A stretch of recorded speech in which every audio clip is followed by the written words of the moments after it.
We are live.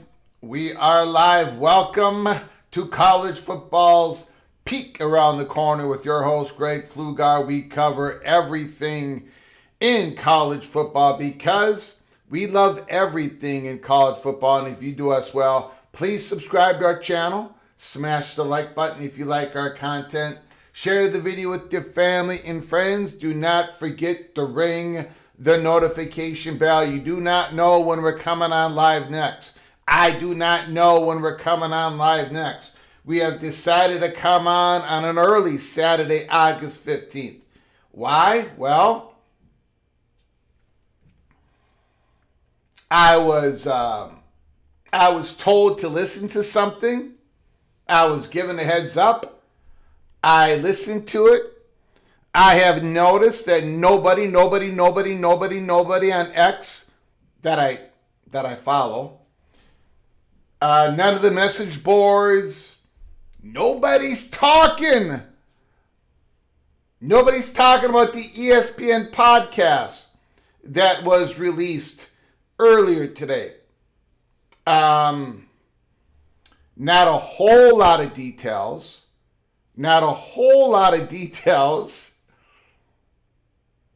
But I think something was said that I believe is pretty important. A couple of things. And so we're going to talk about it on this special edition college football's peek around the corner, again with your host, Greg Pflugar. Smash the like button if you like our content. Share the video with your family and friends. If you want to donate to help us keep the lights on and grow the channel, just hit that $, where you make your comment, and I will get to your super chat as quick as I possibly can. Welcome everybody into the studio that sits on the corner, the very corner of Keith Jackson Parkway and Kurt Gowdy Avenue. Do not be afraid. Do not be afraid to become a legend with your comments and with your phone calls. I appreciate everybody coming on in. I know everybody is busy on this beautiful Saturday, August 15th. Another beautiful day to talk college football. Last night, we finished PATC's I Do Declare predictions. The door has been closed. Just let me show you the last couple that came in here.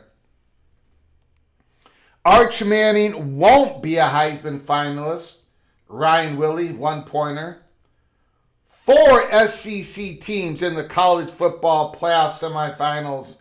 OBD done. That's a 5-pointer. I wanna point out something here. If you have written down the number that is on, for example, OBD Dunn had the very first I Do Declare. The numbers got kind of screwed up near the end. I had to redo the numbers. So I'm going to go through this I'm just going to, now there's not a lot of people here. There's 52 people. That's a lot of people, actually. We just started the show. I'm just going to show these screens. Go slowly, not real slow, and you might want to write down what number you are on the prediction screen. So OB's got prediction number 1. Willie's got 2. Illini Ted's got 3. Near the end, I had to rearrange the numbers because the original Minnesota Moron, I screwed it all up. There's 6 to a page. And it was near the end in which I really, really screwed up some stuff, man. It was bad. So I don't want anybody that wrote down a number. I've got prediction 121, and now it's suddenly a different number, and you think there might be a grand conspiracy against you. There is not. It's just that I really screwed up the end, but I fixed it. I have fixed it. So instead of 133 predictions, there is, and we'll have plenty of time to go through this again. There's 128. I did not eliminate 5 of them. I did not do that. It's just that I skipped some numbers. Anyways. I got it all fixed. 128 predictions have come in. And sometime next week, I'm going to provide a list of everyone who's in the competition, how many predictions they made, and how many valuation points are up for grab for each one of those contestants. So I'm going to start working on it. It's going to be a lot of fun. We're going to talk about it all year long. Somebody's going to come out of 2026. One of you PATC Einsteins are going to come out of this as the world champion. I do declare college football world champion. One of you PATC Einsteins are going to come out of the contest, and I do declare cooler. So It's going to be a lot of fun. All right.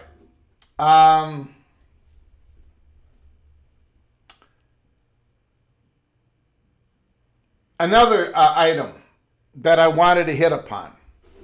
Stormy Cyclone. No one declared Greg would finish 500 in percentage on his picks.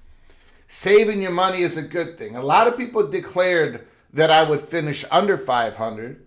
One person declared that I would finish well above 500. But I could not include any of those because the predictions, the I do declare predictions, could not be about a personality outside of the college football players or coaches. I made that ruling from the very beginning. So it has to be, the predictions are about the teams, the conferences, and all that stuff. Thank you, Stormy Cyclone, for coming on in. I do declare that Greg the Gold finishes above the Mendoza line. I appreciate it. That's like 200. But again, that's not part of the competition. Not part of the competition. Out of respect to Jaden Daniels, the P5 were reduced to the P4. It was long-term planning by college football. Oh my God! Oh my God! We are live. We are live. Nothing is imminent. Nothing is operational. Holy smokes. Woo! Absolutely true. Absolutely true. Let me thank the people who have come on in here. Bruce Harris, thank you for coming on in. Skaven, yes. Nice to see the Cornhusker in the house. MGC Sooner, a Cornhusker and a Sooner back to back. John Till, nice to see John Till. Bracket Cat is in the house. Bob Swinger, Nittany Lion. Steven is in the house. Riley Richborg, go Tigers. Rock and Rant is here.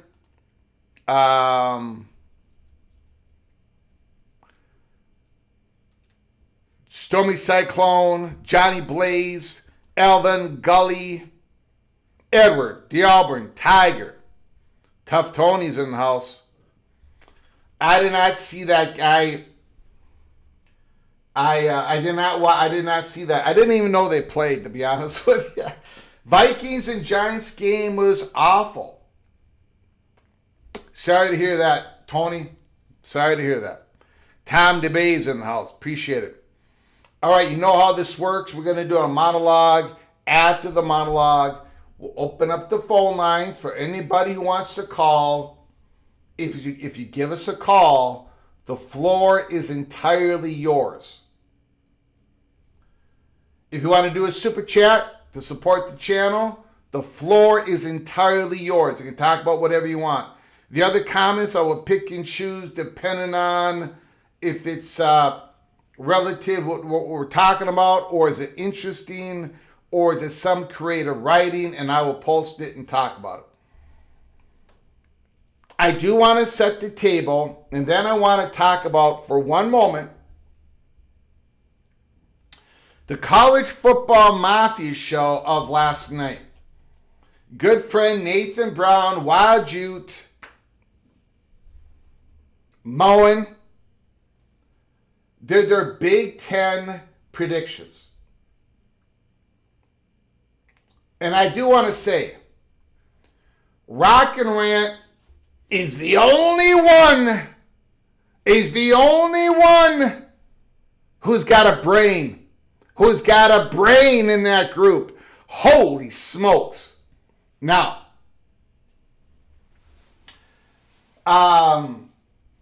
look,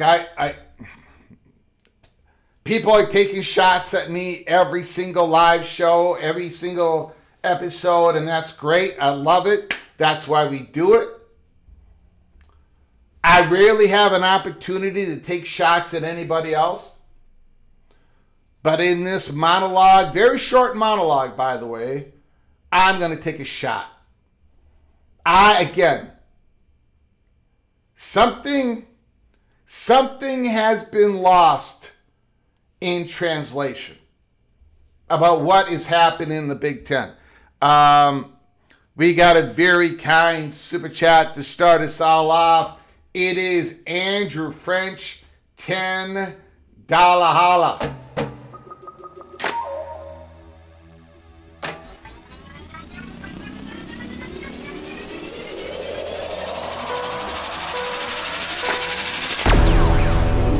Andrew French, $10 holler. I appreciate it so very much.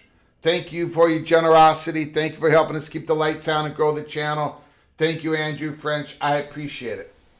But before I take my shots at the College Football Mafia show, who coined the phrase, great, the cooler. And unfortunately, I have lived up to that. But not this year. Not this year. Tough Tony knows what I'm saying. Motivision is getting crazier, but it's not just him. Tough Tony and I, something has been lost in translation. There's something. We're going to get to it here in a moment. Tony, thank you so much for coming on in. I appreciate it.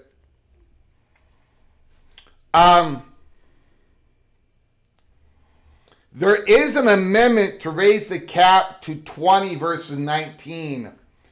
Andrew French, what senator did that amendment?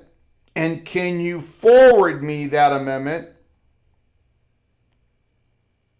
On X. I'm at Flug Empire. You can see it at the bottom of the screen.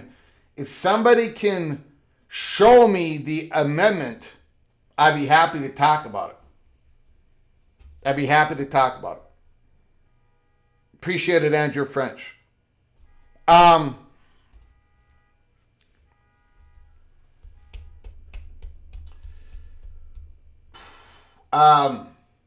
before I get to ripping on the College Football Mafia people, and you know what? They are doing the correct thing by not having me in that contest this year. Because how embarrassing would it be for Greg the Cooler to beat them all in 2026? Before I get to that, I just want to lay the table on this. ESPN podcast talks ACC schools landing spots. I want to warn you, this just came out. It did not have a lot of details, but it had some pretty big comments. It did not go into, this school's going to end up there, this school's going to end up there, this school's going to, no, it did not do that. But again, this was Dan Wetzel, Ryan McGee, and the most important person on this podcast, ESPN College Game Day podcast, Pete Thamel. And what Pete Thamel said is probably not going to be welcomed by a whole lot of people when it comes to potential ACC schools landing spots. If you notice, the logo up on the screen here, we got ESPN logo. Of course, this is the ESPN College Game Day logo. We've got the Florida State logo. They were mentioned. Clemson was mentioned. Virginia was mentioned. North Carolina was mentioned. Miami was mentioned in regards to a very positive thing that's going on, but not with realignment. But I would not take that as say, I would not, if I was a Duke or a Georgia Tech or anybody else, I would not take that as a negative. And you're going to understand what I mean when I go forward here. So, we're going to go through that. I wrote down some notes. Not a whole lot of details, but enough to make it most definitely worth talking about. Most definitely worth talking about. Especially the words that Pete Thamel used.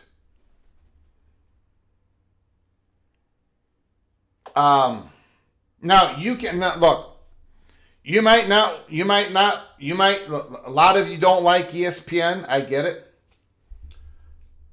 Some of you might not like Pete Thamel. Pete Thamel is one of the most highly credible reporters out there. But if you don't like him, that's fine. Let me know. Maybe this is cloak and dagger. I don't think so. But we'll get into it. First of all, let me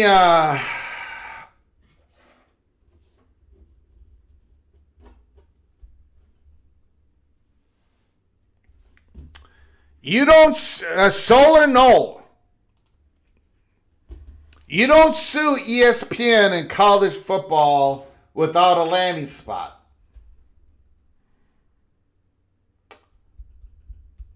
Now, I reported in real time during all of that I reported that Florida State and Clemson did not have a landing spot when they sued. And I got dragged over the coals. Message boards and everywhere else. But again, on this ESPN podcast,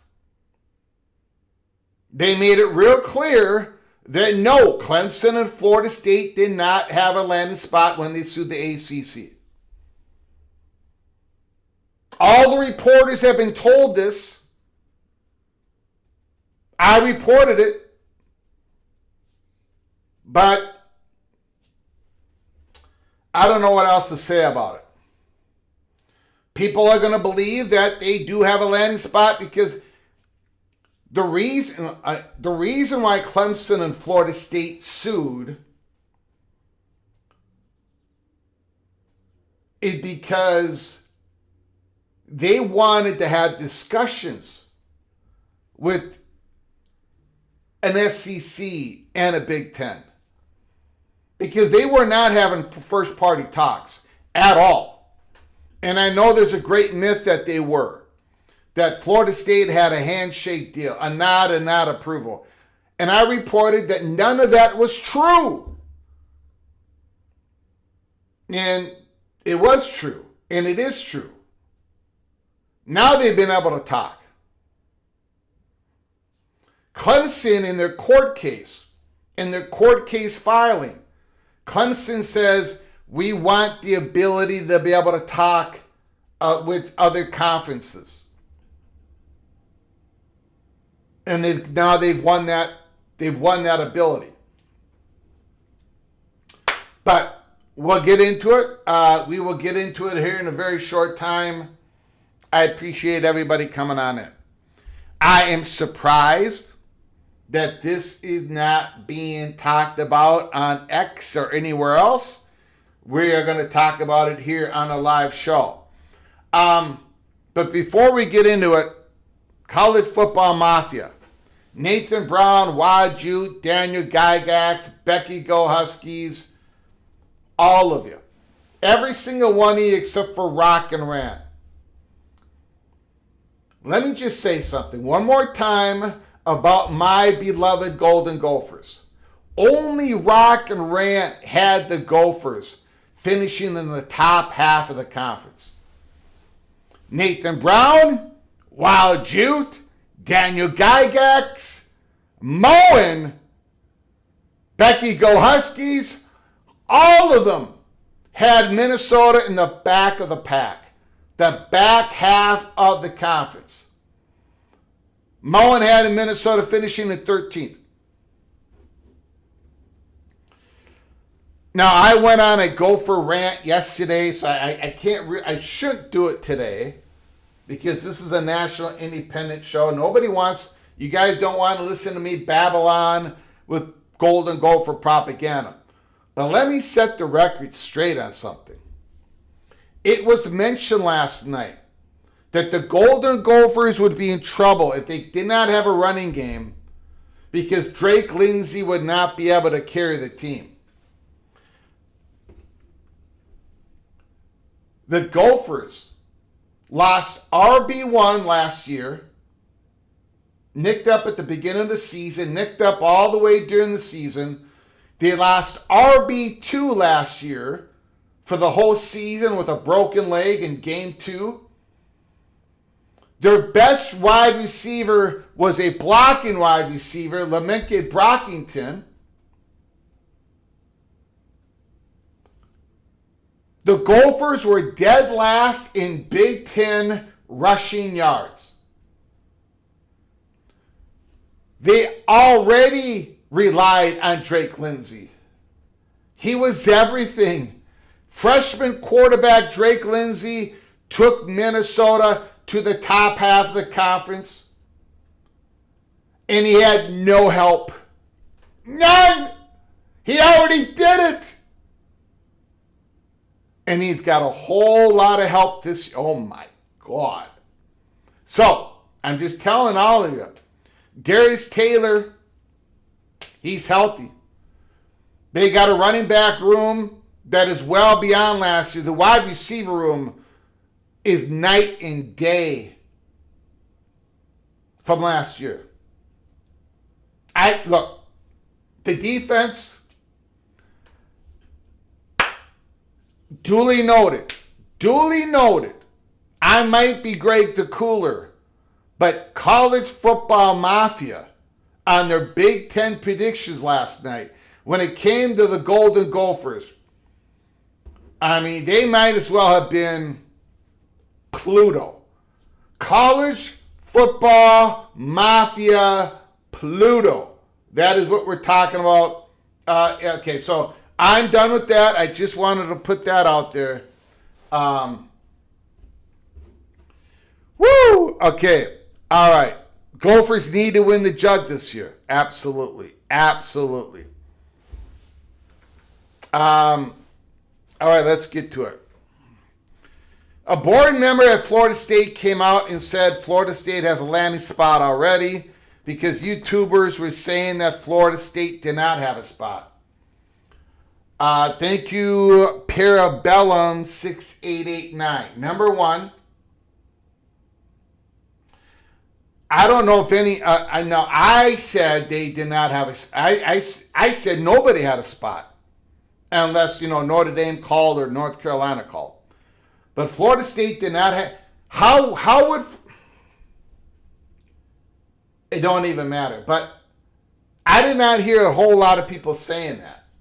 I was saying that. I would like to know who this board member is. If you can give me the name of the board member and the link to the article or an audio of this board member saying that.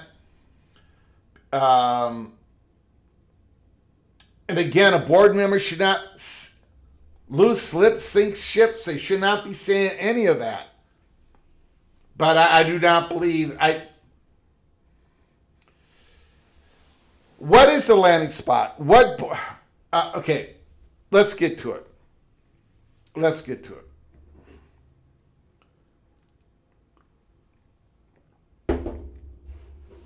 College football, ESPN College Game Day. I took my notes.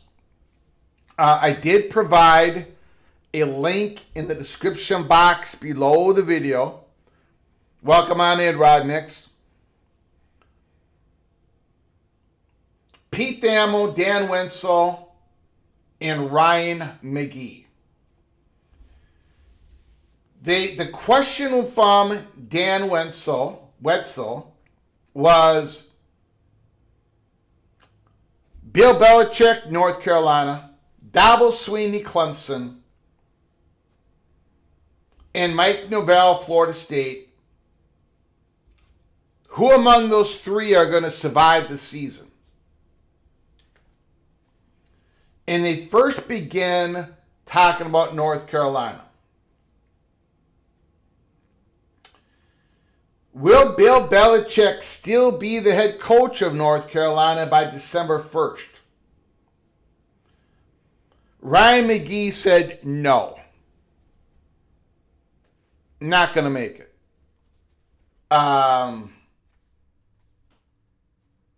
Pete Thamel talks about a $10 million buyout, which is not a whole lot of money at this point. But Pete Thamel did not really go hard either way, yes or no. But during the discussion of Bill Belichick, Pete Thamel said that UNC, part of the reasons why they hired Bill Belichick was to get out in front when it comes to the next realignment. Pete Thamel said that the hiring of Bill Belichick was UNC saying to the Big Ten and the SEC, look at us. We want to play with the big boys. We are committed to football.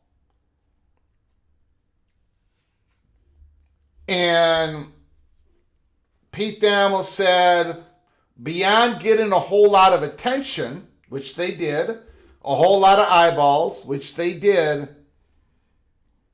it has not worked out that well. And Pete Thamel does believe that the offense is going to be better for North Carolina this year. You got Bobby Petrino as the offensive coordinator, Billy Edwards. He believes they could get to 6-7 wins. But is that going to be good enough for Bill Belichick to want to coach for another year at Chapel Hill? Is that going to be satisfactory to Bill Belichick? Doesn't sound like Pete Thamel believes that Bill Belichick is going to get fired.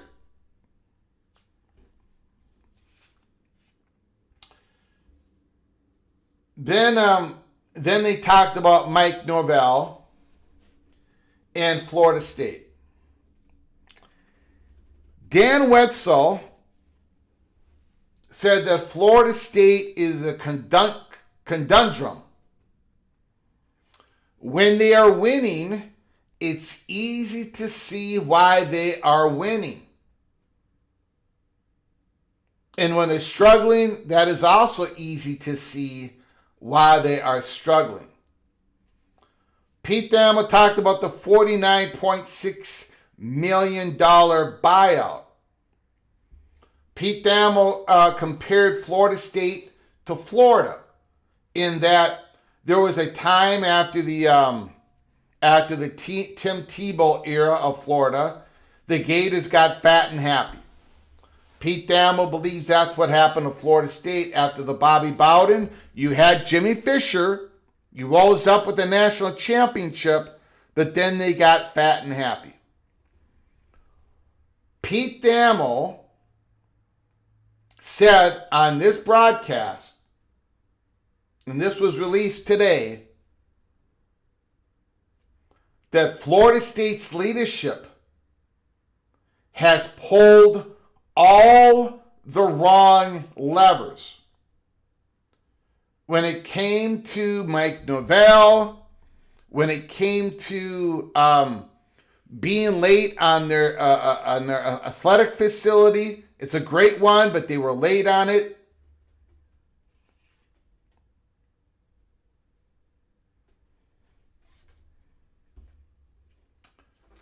Then it went to Ryan McGee. Ryan McGee said there is this obsession of schools wanting to leave the ACC, which you can understand why.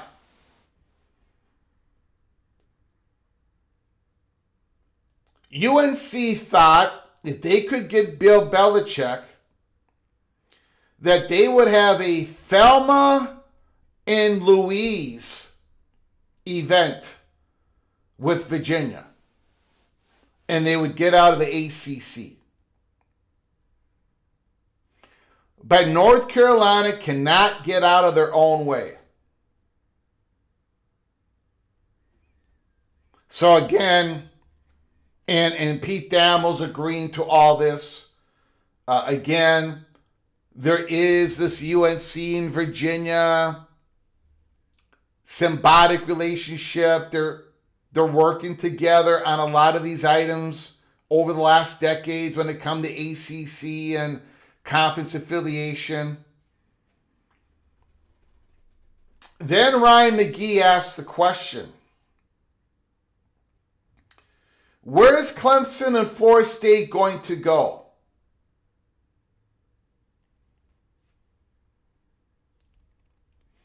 Because I don't know if anyone in Birmingham wants to take those two.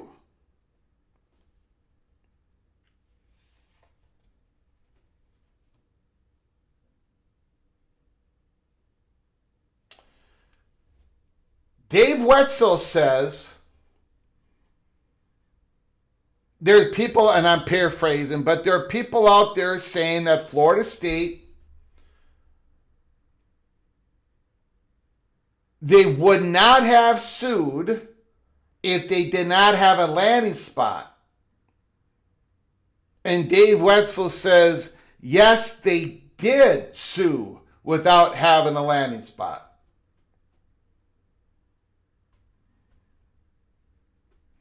And then Pete Thamel said something here. And again, I provided a link in the description box below the video. You can listen to it yourself. I don't think I'm going to be able to do it justice. Pete Thamel then went on and says, when that question comes up, he spoke right after Wetzel said that. When the question comes up of did Florida State have a landing spot before they sued? And they're talking about the Southeastern Conference. Well, they're talking about both the Big Ten and the SEC. Pete Thamel says, when that question comes up, people take delight in saying how little interest they have in Florida State. It's not just, we'll wait and see. It's, they take delight in saying, we do not want Florida State. And Pete Thamel says, why? And then Dave Wetzel comes back and says, why would you want to take a school that sued their own conference? So again, Pete Thamel is, let me take you back here. Let me give everybody some context.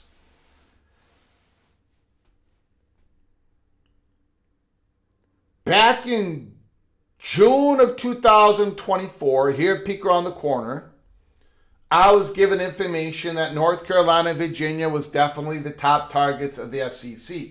I did a live show on June 15th, 2024. And I said North Carolina and Virginia are the top targets of the SEC, one of the top targets of the Big Ten, not including Notre Dame. They were. But I also said no door is shut on Florida State and Clemson. The doors are not shut. They're just not the top targets. A month later, no, about 6 weeks later,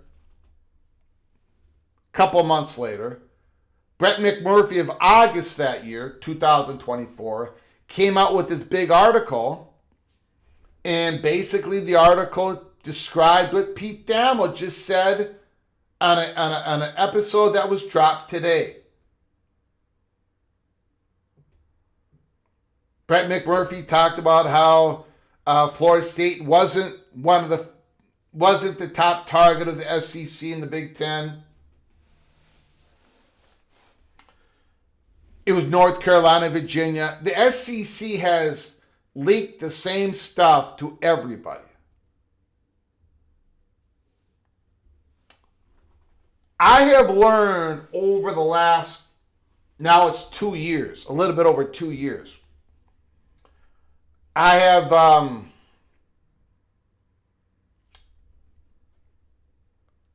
I believe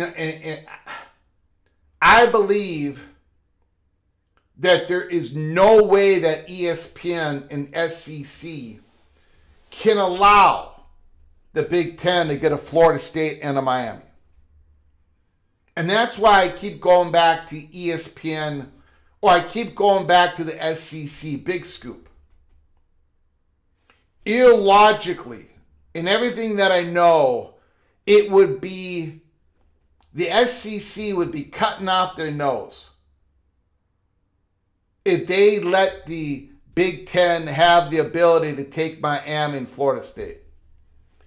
So therefore, I do think the SEC's top targets have been North Carolina and Virginia.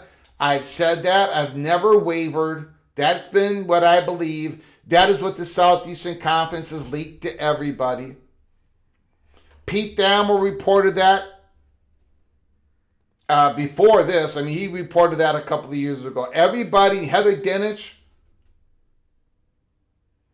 But I don't see how SEC and ESPN can allow the Big Ten to take both Florida State and Miami. And there's more to this. I'll get to this. I just want to put everything in the context. Pete Thamel, what he's hearing, even up to today, is the same stuff that Brett McMurphy was hearing and everybody else. That Florida State doesn't have those relationships needed. You're going to have to watch this podcast. You're going to have to watch how Pete Thamel said it. You can tell that he says every time we ask about Florida State, the answer is Pete Thamel says they even take a delight in telling us how they do not have interest in Florida State. Okay. They did not really talk about Clemson at that point. They'd begun to talk about Clemson.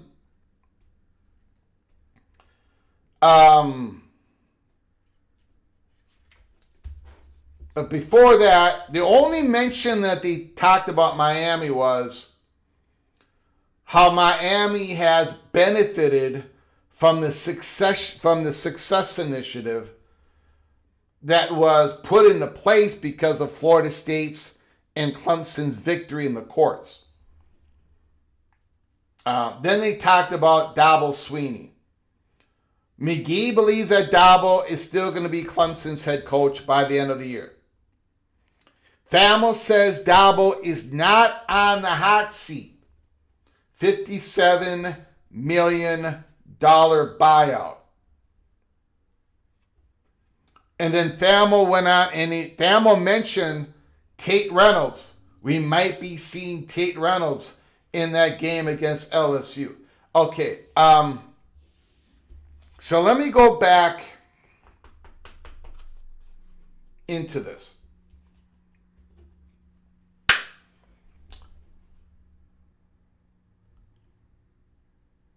For me, it doesn't change anything from what I believe.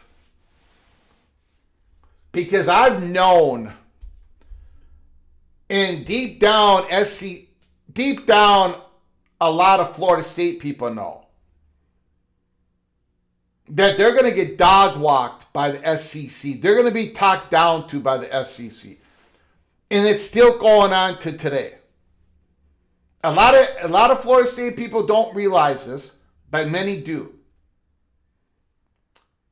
The Florida State money perch was incredibly negative about Florida State's chances in landing in the P2 for about 18 months because they heard the same thing. Now, lately, the Florida State money perch has become more optimistic. Right? The last 3 times he's communicated to us. People at Florida State, they believe they've got a shot. They've got a good shot. It's 90-10, SEC, 10% Big Ten. And look, Pete, they didn't even talk about none of them believes that Florida State has a shot to get to the Big Ten. I think they do because of the Miami-Florida State dynamic. I think it's too lethal. And I think the Big Ten, we'll get back into that later.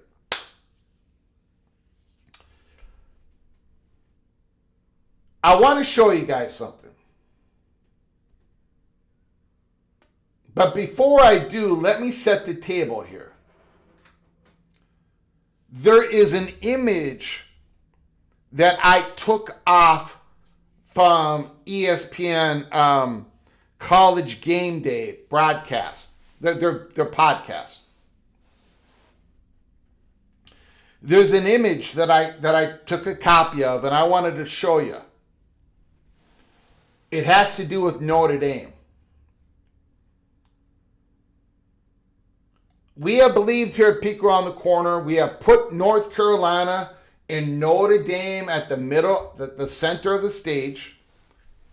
The schools that would be the first to act in the next realignment, just like the reasons we had Colorado at the center of the stage, just like when we had Boise State at the center of the stage when it came to the Pac-12 Mountain West.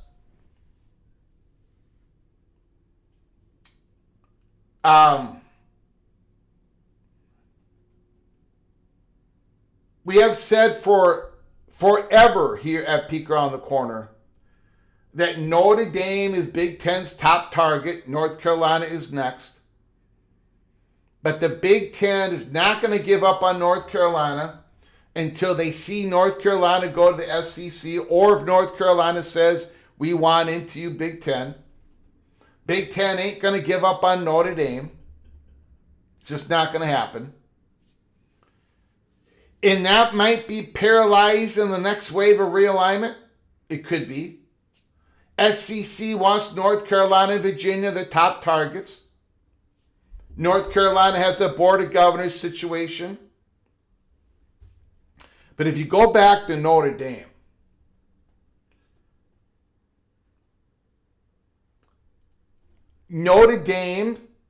when we talk about the walls closing in on Notre Dame, we talk about the collapse of the ACC losing their top 5-6 properties. And at that point, if Notre Dame knows that's going to happen, believes that's going to happen, they're going to react after or before it. And at this podcast, it sounds... I believe the podcast wanted to tell us that it's got to be Notre Dame to be the first one out the door. I think they wanted to tell us that, but they did not tell us that. Let me say something here. I know this is confusing, and I'm going to clear it up, I promise you. This podcast did not talk about something that they were planning on discussing, or they did talk about it and they cut it from the video before they released the podcast. I will explain all of that to you here in a moment. You remember a week ago, about 10 days ago, BTM delivered me a message, and I delivered to you all. And when I delivered the message, I was full transparency. I talked about the history of BTM, helping PATC break news, whole bunch of breaking news stories throughout the last 12 years. And the USC story. When we broke that in real time, we told everybody on X, at that time Twitter, we told the Los Angeles Times writer, and he put it in the article. We were completely truthful, transparent, that the people that were giving us the information had an agenda. That was written in the Los Angeles Times article. It was written on my Twitter X during the 3 months we were reporting the USC to the Big Ten. We were clear. People that were giving me that truthful and accurate information had an agenda behind it. BTM comes to me about, 10 days ago. The information that was given to us, I told everybody that there is an agenda behind this, for everybody to be clear. And the information was that the Big Ten was willing to go expand in early of 2027 without Notre Dame. To go to the Southeast and pick 2 schools and be done with the 20. And if any future possibilities with Notre Dame would happen after that, that's fine. But no longer would Notre Dame have to be in the mix. Or North Carolina. That was the other part of the message. I almost forgot to say that. So, I'm wondering if that message was sent to me to deliver to anybody who would listen to this podcast. And we know Big Ten folk people do because we do. I'm wondering if we're not in this cloak and dagger game. We're not in this bluffing game. Let me show you guys something. Let me show you an image of this podcast that we're talking about that came out today. ESPN College Game Day.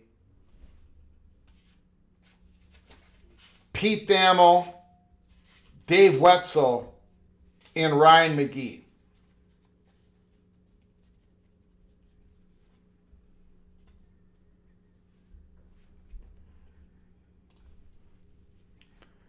That was the image on the screen.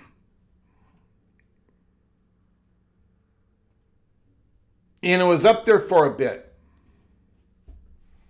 ACC exit plans and landing spots. Wetzel. Big Ten and SEC expansion may depend on Notre Dame.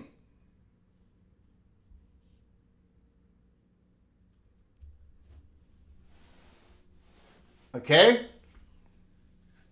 I'm going to leave that up. I'm going to leave that up here.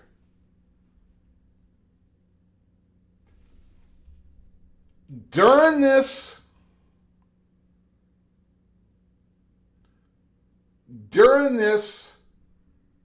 podcast, it would be highlighted what they were talking about.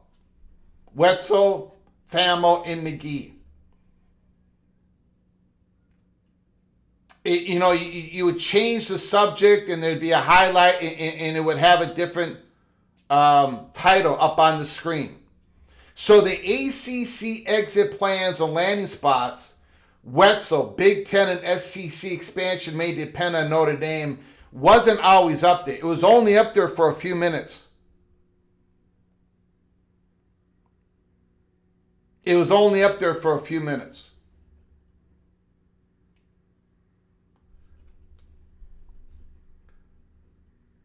But unlike all the other subjects that were highlighted up there that had a title, this one was never talked about. Wetzel never talked about the Big Ten and the SEC. He never said Big Ten and SEC expansion may depend on Notre Dame. In fact, Notre Dame was never mentioned in the podcast.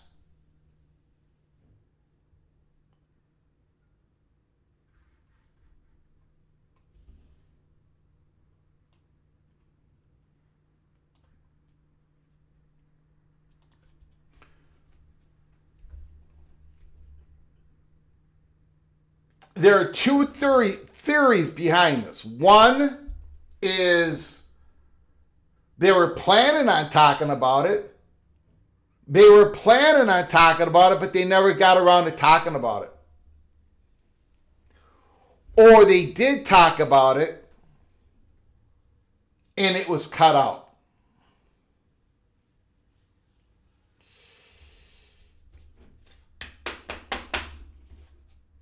And all I know is there's one part of that.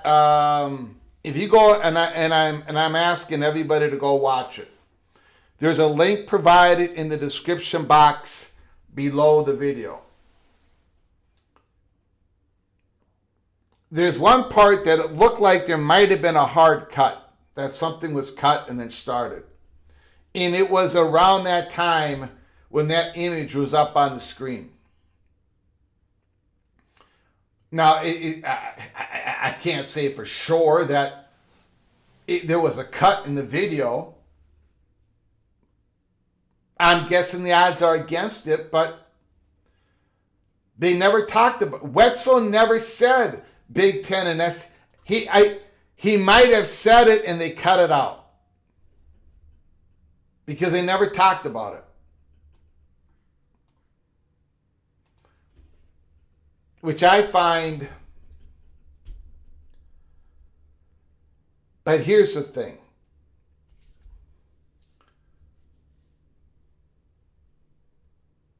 I reported about a month ago that the chatter behind the curtain, and this chatter behind the curtain, of course, involves ESPN and others. That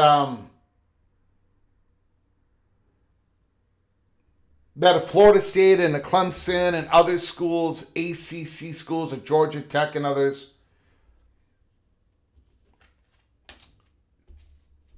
looking to move from the ACC on to the Big Ten of the SEC.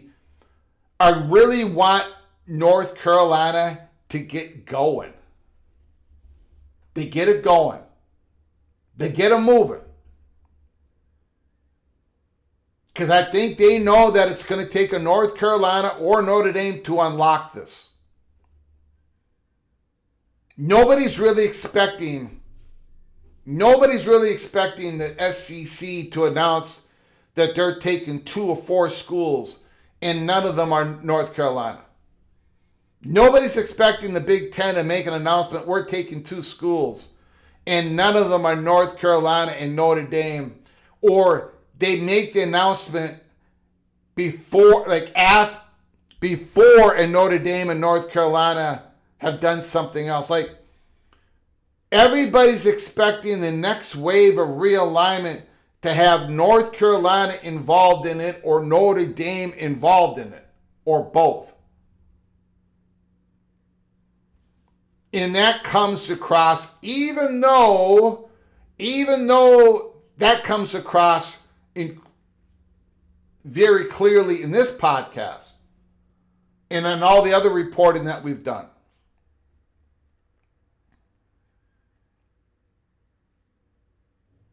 And then, of course, these conferences have it gamed out to where if Notre Dame doesn't go to the Big Ten and North Carolina goes to the SEC, then this is what SEC is going to do. This is what Big Ten is going to do to counteract it. Or if Notre Dame does join the Big Ten, this is how the SEC is going to counteract it.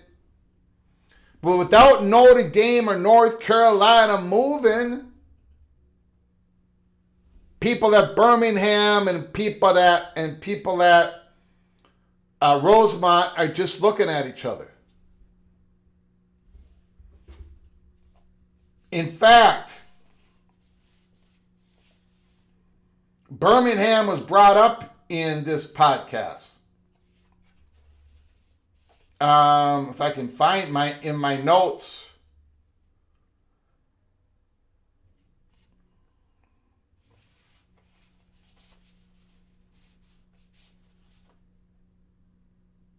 I can't find it. But Birmingham was talked about. Saying that people in Birmingham really not all that interested. Because they really want a North Carolina to jump in the boat. That is what they really want. And then the possibilities open up. But without North Carolina moving, we've had all of these discussions. We've had all of these, we've had the one bubble of action that we really do know involves North Carolina and SEC.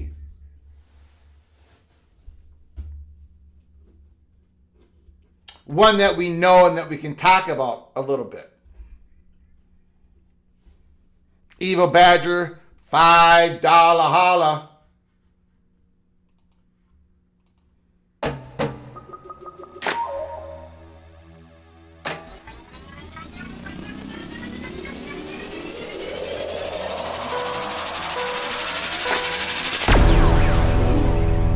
Eva Badger, I'm appealing your evaluation of my I do declare about Manning not being a Heisman finalist based on your Heisman watch list. Thank you for the $5 holla, Eva Badger. I appreciate the generosity. I've got Arch Manning number 3.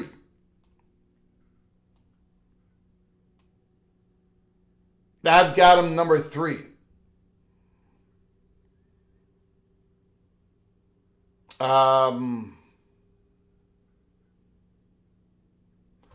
So you're saying that Arch Manning won't be a Heisman finalist because I have him on the watch list going into week 0 as a top 3.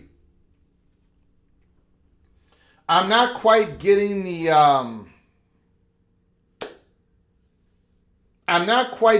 appeal. I don't understand the appeal.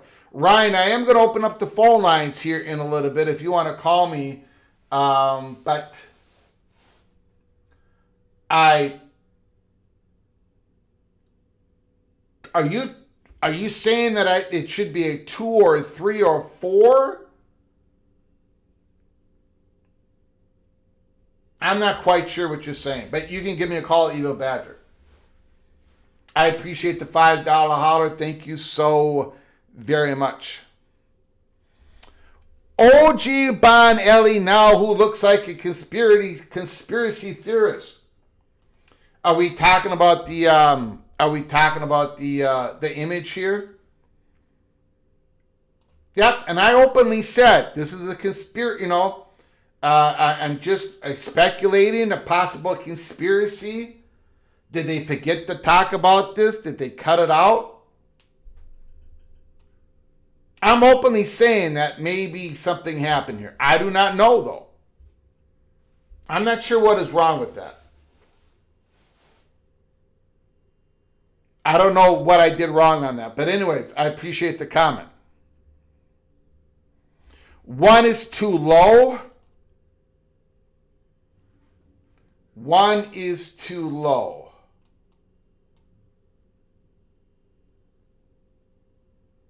I see what you're saying.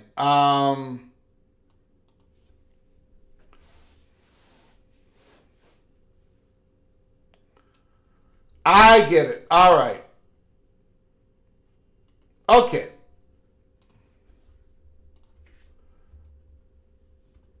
I'm going to put in a 3, Ryan Willie. Your appeal process, you have been granted, and it's going to go from 1 to 3. 1 to 3. So congratulations, Ryan Willie.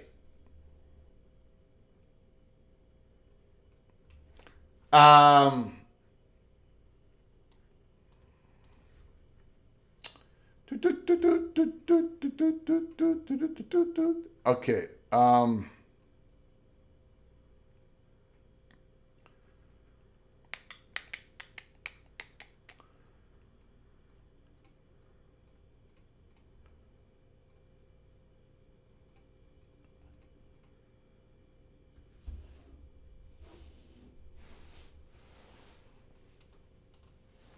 Sam, Notre Dame not moving. North Carolina needs cover, not moving first.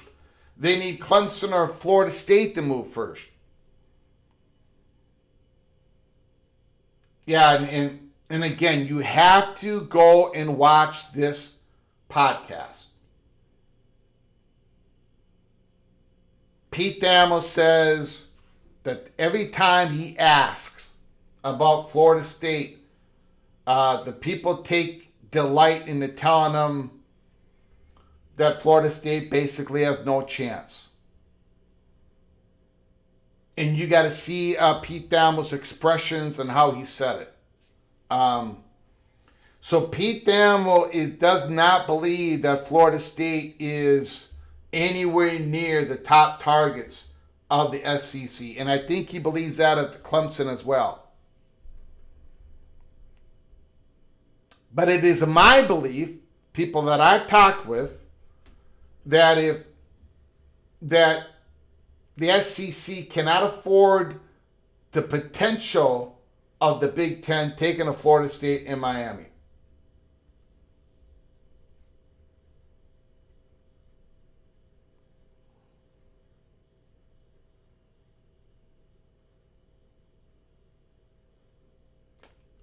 I believe,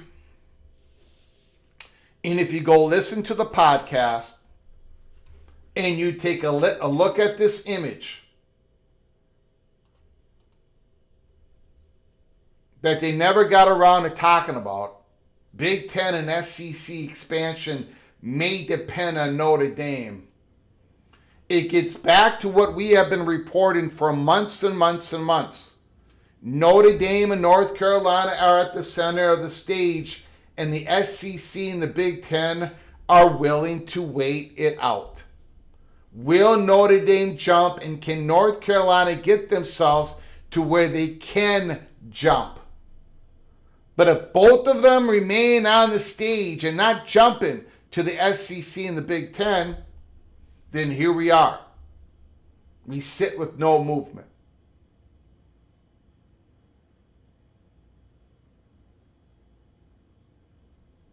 Now, that was what I just said, wasn't the total message of this podcast. Half of it was. But the Notre Dame part that they never got to, I think that's what they were going to say. Or they did get to it and it got cut out.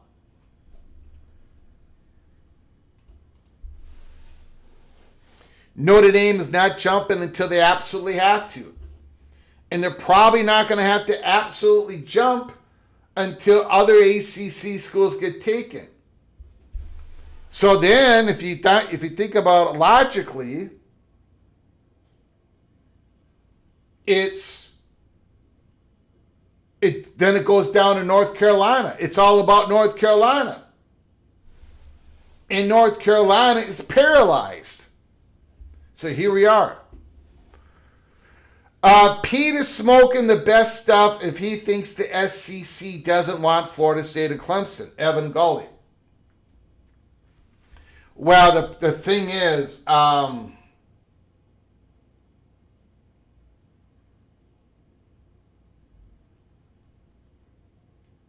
Other people outside of ESPN has reported that. Other people inside ESPN has reported that.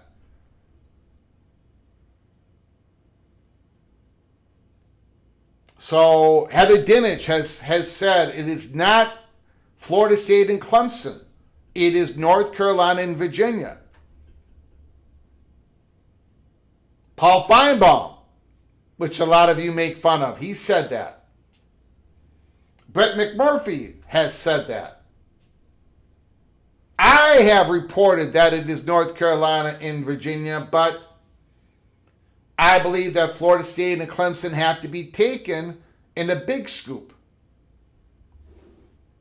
Because if not, boy. But they're not saying that.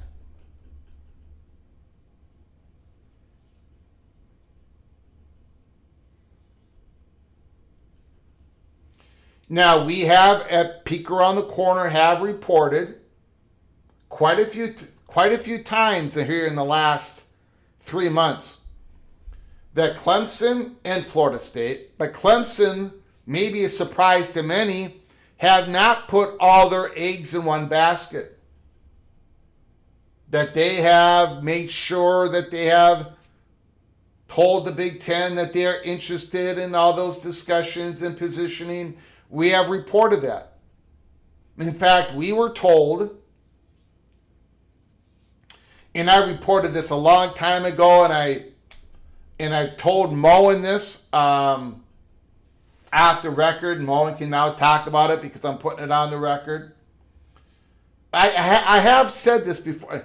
There is a chatter behind the curtain locally around Clemson in which somebody has professed that they thought that Clemson's best chance was to the Big Ten.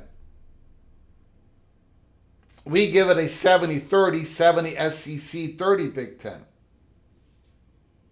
But Clemson is not, anybody that I've talked to, Clemson doesn't believe that they got a spot all sewn up before they sued. But they're working on it. Florida State has been working on it.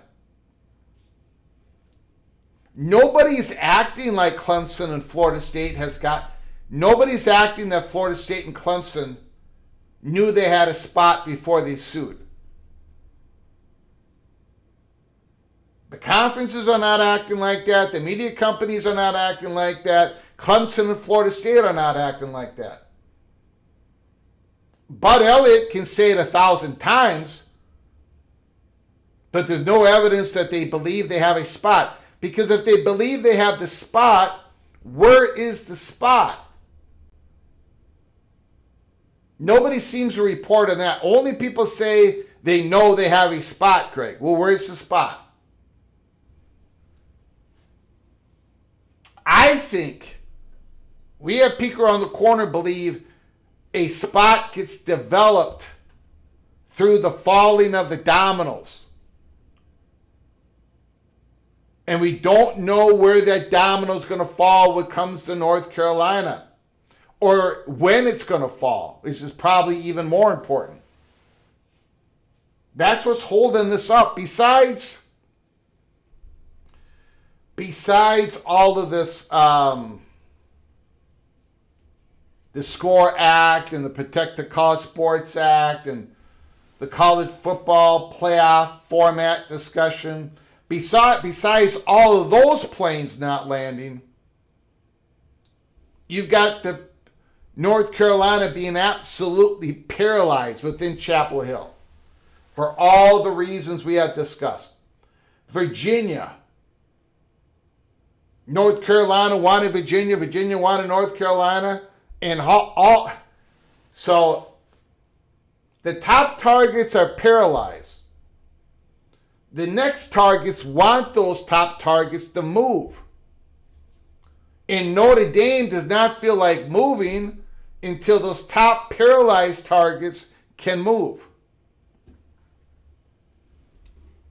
That is where we are. And for those that want to shoot down Pete Thamel, go ahead, go for it.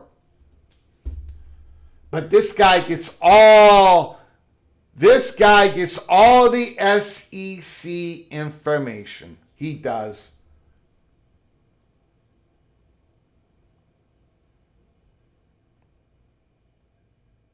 Now, the good thing is, as we have reported here at Peek Around the Corner, you can take this however you want it. We reported this about 4 months ago. We reported this last week, that North Carolina wants to know what their future is on or before June 1st, 2027.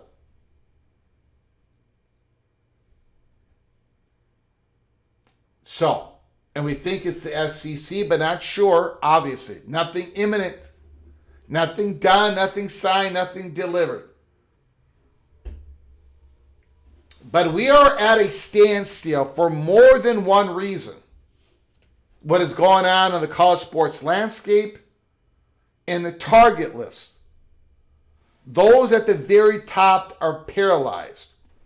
Those below that are incredibly valuable, have to wait for those other targets to figure out what is going to happen. Let me open up the phone lines here. 763-260-1333. 763-260-1333. We have not done a Holy Smokes Theater update for the month of August yet. We have not had an update. This was our last. Call from Mohr Simmons. Mohr Simmons, can you hold on for just one moment, please? Yes. I appreciate it. This was the last Holy Smokes Theater update. This was July 24th. Of all the information, everybody that has talked to us, Notre Dame, UNC, Big Ten candidate list, UNC, Virginia, SEC candidate list, Miami right below Notre Dame, North Carolina, Big Ten candidate list, Clemson, Florida State right below North Carolina, Virginia, SEC candidate list. That is where it is. So, Notre Dame, they've got to have a reason to move, and North Carolina's got to get the ability to move for this stuff to start unfolding. One of those two, they've got to pull the trigger. And depending on when they pull it and where they go, the other dominoes will start to fall. But I don't believe that anybody truly knows, I don't have to go into that anymore. But Mohr Simmons, thanks for calling. I appreciate it, sir. The floor is yours. Yes, Greg. You know what? I'm gonna say this. Pete Thamel, Force ESPN. Yes, he got good sources, reliable. He only going off of what someone probably released to him. But the question that I will also have to say is this. In the grand scheme of everything, yes, we know that SEC, Big Ten wants and desire North Carolina, and Big Ten desire North Carolina as well as Notre Dame. Okay, that being said, and you just harped on this, Notre Dame is not going to move until the building is on fire and crumbling. That's when Notre Dame going to move. Okay, North Carolina need to find the key to get out of the handcuff that they're in with their state. I'm not talking about NC State. I'm talking about with their state. Now, I think maybe around about two shows back, I mentioned to you, all that being fair, that these are the schools that they're interested in. But also keep in mind, there's a lot of pressure in this pipeline where movement going to have to be made. If North Carolina, and I already just said, address Notre Dame, but if North Carolina cannot find the key And I think Money Perch hinted at it also, that North Carolina got to get a move on it. But now, if North Carolina cannot find the key to get out of that handcuff that they're in with their state, then SEC going to have to make a move, because if once the dominoes start moving, if they get Florida State, Clemson, or they get Florida State, Miami, and solidified, but I'm not even going there. Let's say they get Florida State and they get Clemson. Okay, if they get Florida State and they get Clemson, okay, now you still got an ACC still going to be hanging in there. Okay, now Big Ten could go ahead and go get Miami. Okay, now it's going to put pressure on somewhere along the line.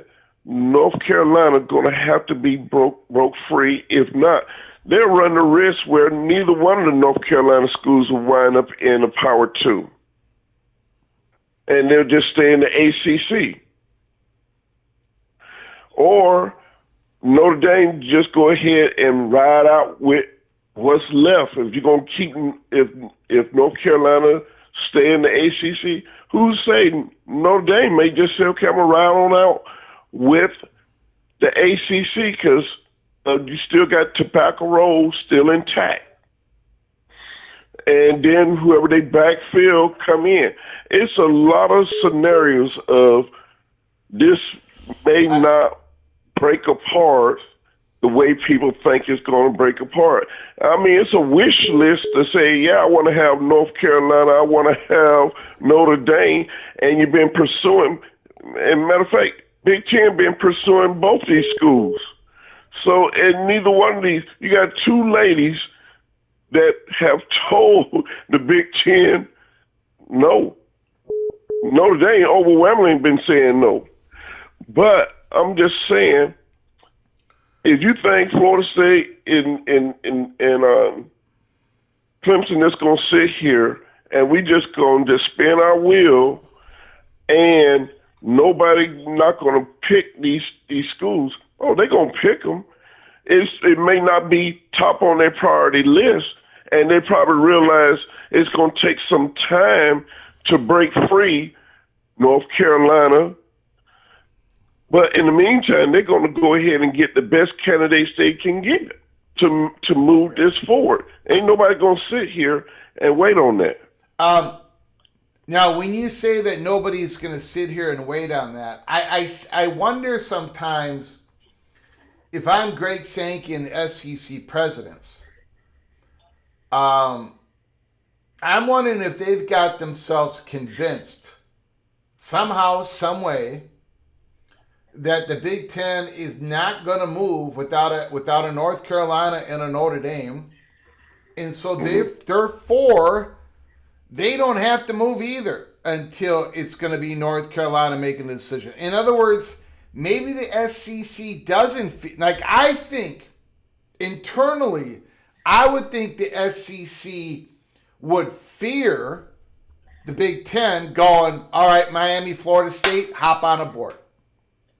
I think the SEC should fear that. But if they don't, I do too. But if they don't fear that, if they've got information, if they've got, both sides, they have their intelligence mechanisms. They're talking to both sides are talking to reporters. Both sides are leaking information to the reporters.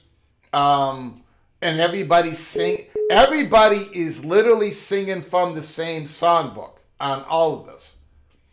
That maybe the SEC doesn't fear anything. The only thing the Southeastern Conference fears, if the Big Ten can somehow nab North Carolina, because that's the one that they want to make the other pieces possible. But other than that, the SEC doesn't sound like they're willing to jump and grab a Miami and a Florida State before any other action happens. Because we're getting to the point where if we get into early 2027, no bill has passed, no efforts is being formed at the moment, we all got to look at each other and ask, why hasn't Clemson and Florida State been picked up yet? And I think this is the answer because everybody's waiting to see where the North Carolina piece falls or the Notre Dame falls in the reaction to either one of those. Go ahead, sir. Mm-hmm. Well, excuse me. Well, I do agree with that assessment of yours also. But now I will say this. If the SEC feel like the Big Ten is not going to make a move, they're kidding themselves. Because I feel like this: if the Big Ten go ahead and make the move and get Florida State, Miami, that's a big win. That's a major win. Because now you got number 2 and number 3 school in the state of Florida. You got a hotbed recruiting state. Then you have a hotbed recruiting state in California out there. And now you can run the gamut for its recruiting base, a strong juggernaut recruiting base. Furthermore, if you get Miami, Florida State come into the Big Ten, good travel partners. I did touch on the recruiting. Also, you look at that rivalry game. That's good. It's a big plus for the Big Ten. Notre Dame is going to always be there, but like I said, the building got to be on fire, and it got to be, to the point that it's going to implode for Notre Dame to jump and come into the Big Ten. But if they go ahead and get Florida State Miami, it's a win-win. Myself, I thought it would be a no-brainer a few years back that, okay, these be 2 schools you'll go get. And then the heck with North Carolina if that was the case, because then North Carolina go to the SEC. Okay, whoopee. They ain't got a football. They ain't got nothing in football. Basketball, they got to bring that up from the ashes. But at the end of the day, my thing is you got too many good brands sitting here because you got conferences that looking at North Carolina, and like I said, they are handcuffed by their own state. And the state of North Carolina done invested too much money into the ACC to see that go away. So my thing is you got North Carolina issue. I really don't understand the Virginia issue because at one point I thought that was between the governor of Virginia and Virginia Tech. 'Cause Virginia Tech to me is better in football than Virginia. So I never could understand that correlation right there. But I will say this: Miami, Florida State to the Big Ten, that should have been a no-brainer for the Big Ten, to be honest. And then you still would have got Notre Dame on the back end, because Notre Dame is not going to go to the SEC. There's no threat there. So, and that would have been a good travel partner for Miami. And that's another thing I kept harping on. If Miami was going to go into the Big Ten and Florida State was going to go into the SEC, well, who was going to be the strong travel partner for Miami? And I mean, literally, if you look at it on the map, you got Miami at the tip of the map, and they traveling everywhere. Miami's never going to have a travel partner. They did not have a travel partner in the Big East. They always have to go on a plane anyways. I really don't. If Miami is going to make the commitment to join the national conference, I don't think one school being a travel partner is going to really help them that much. So. Wow. Yeah, that's my take. That's it. That's interesting, Greg. That's very interesting. Look what they did. They got to look at long term. They look how far they have to travel in the ACC as it is, anyways, or in the Big East. You know, going up and down the East Coast. and a lot of those Midwest schools are closer or not much farther, or as I mean, the distance between Miami and the Midwest schools, is that shorter or longer than the Los Angeles schools going to the big Midwest schools? So I don't know if one travel partner school would help Miami all that much. That's my point. Oh, okay, I get what you're saying. Well, my thing is, I don't think we're going to go through another year. I'll be surprised if we're. This is 2026. We go in 2027, and we are in the month of August in 2027. We still having the same discussion. Then fundamentally, we got a problem here in both of these conferences because somebody got to get off the porch and go. You want to be the big dog? Go get the big dog schools. Mm-hmm. If you want to stay on the porch, stay on the porch. But hey, the name of the game is you look. You got two conferences. They playing against each other. They barking at each other. Who's the best? Yeah. Go get the brands. The brand. Look, this is low hanging fruit. I hate to say it like that, but it really is. Mm-hmm. Go get the brands. That's all I'm saying. All righty, sir. All right, now. Beautiful. Thank you, Morris Simmons.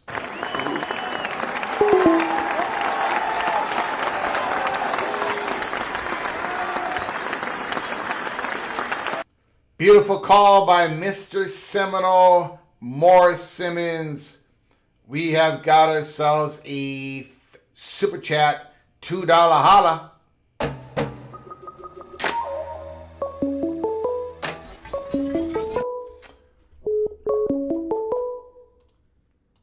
Call from Evil Badger. Evil Badger, can you hold on for a moment, please? Yes. I appreciate it, Christopher Hooter. $2 holla.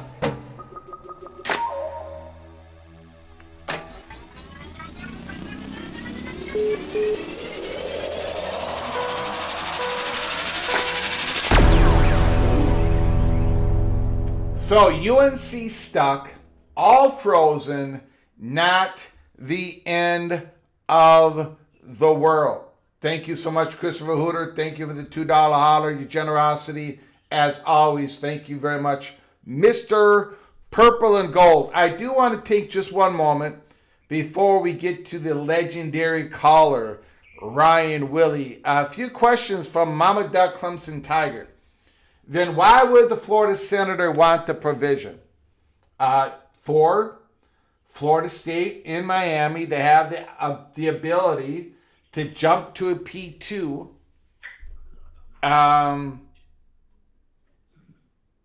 Without having that 5-year provision, which is a killer. So again, I don't think a Florida senator absolutely knows that Florida State in Miami have a. I don't think. Look, I think everybody understands where PATC has been for years. I don't think any of these schools, except for Notre Dame and somewhat North Carolina, none of these schools have an invitation in their mailbox. And the senator doesn't know if they've got an invitation in the mailbox. The senator is being told, and I'm speculating here, that their universities in the state have the big time interest for that 5-year provision not to be part of the bill because they got a great opportunity to jump to the Big Ten and the SEC. Not that they got an invitation in hand. That's my take on it. And by the way, that 5-year provision, if you take that away, that helps a school like North Carolina that could unlock all of this. So it is very important. Again, the bill probably is not going to pass. And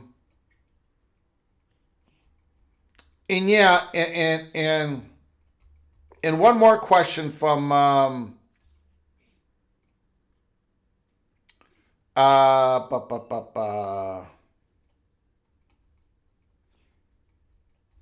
Mama Duck, Clemson Tiger. I can't find it now.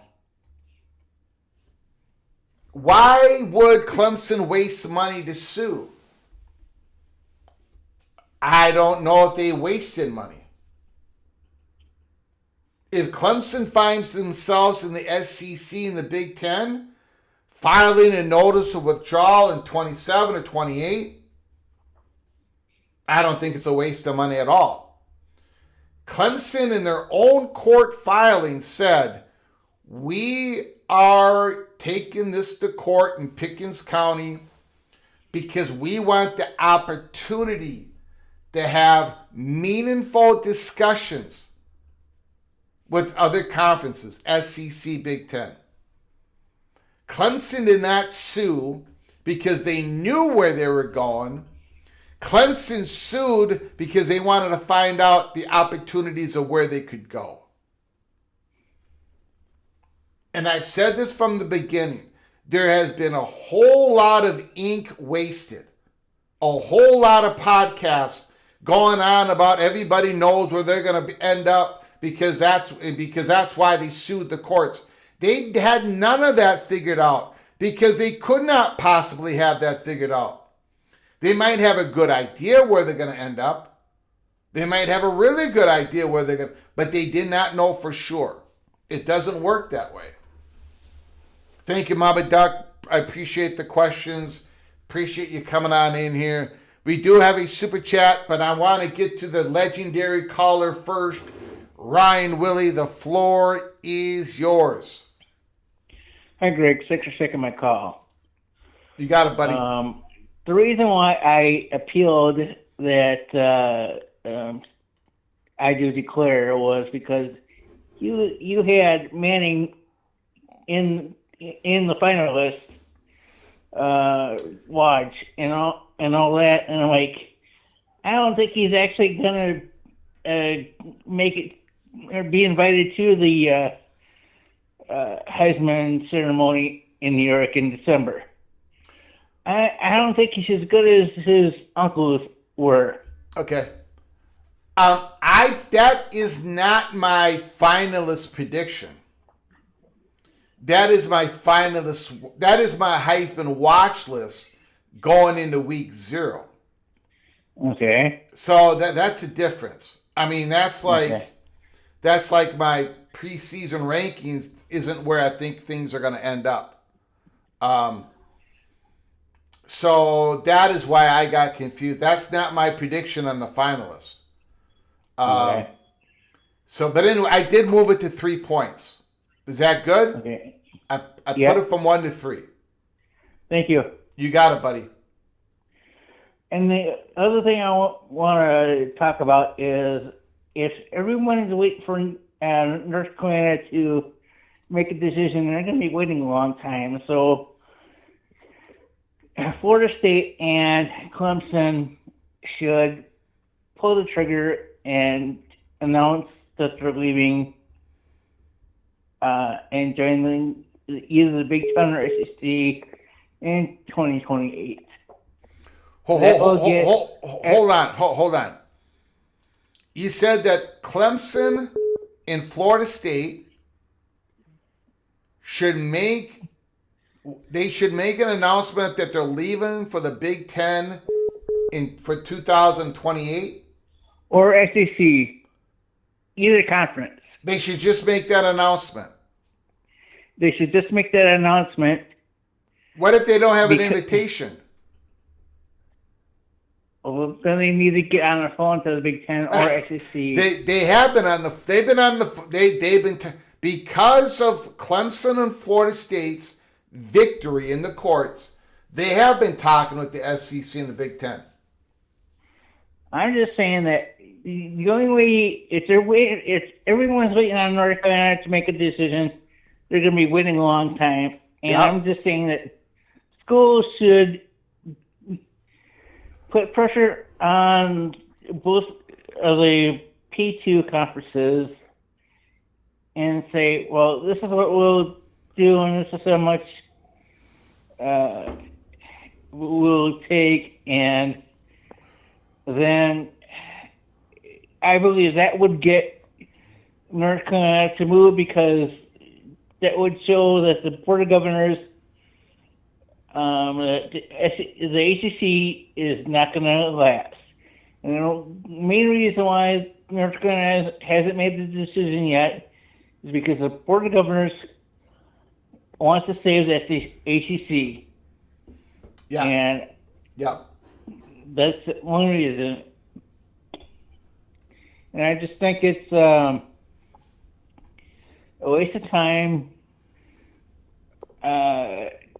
doing all this, because if North Carolina waits for another year, the PCSA might get traction again. And then they're stuck. That's a good point. That's a good point. That's a good point, Ryan Willie. So,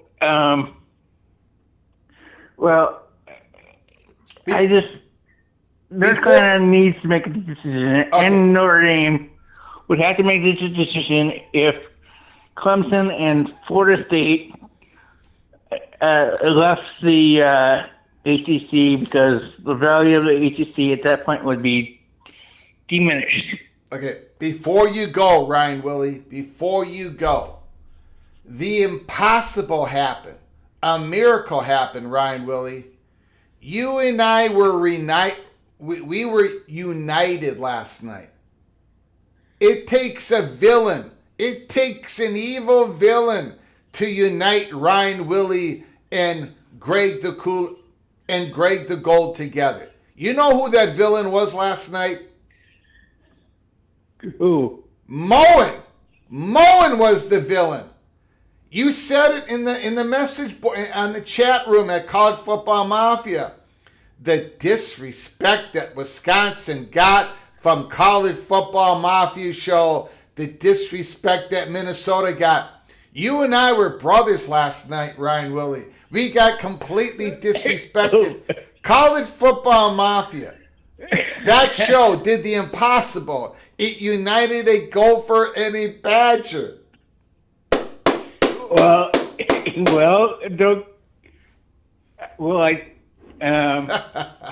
You're tongue-tied.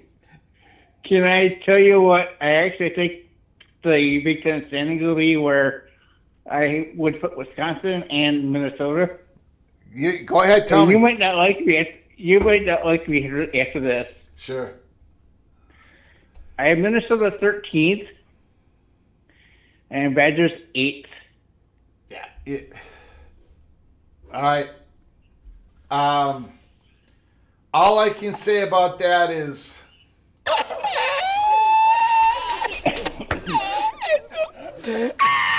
right. I appreciate it, Ryan Willie. Thanks for taking my call. You got it, buddy. Right, bye. Thank you very much. Great call, Ryan Willie.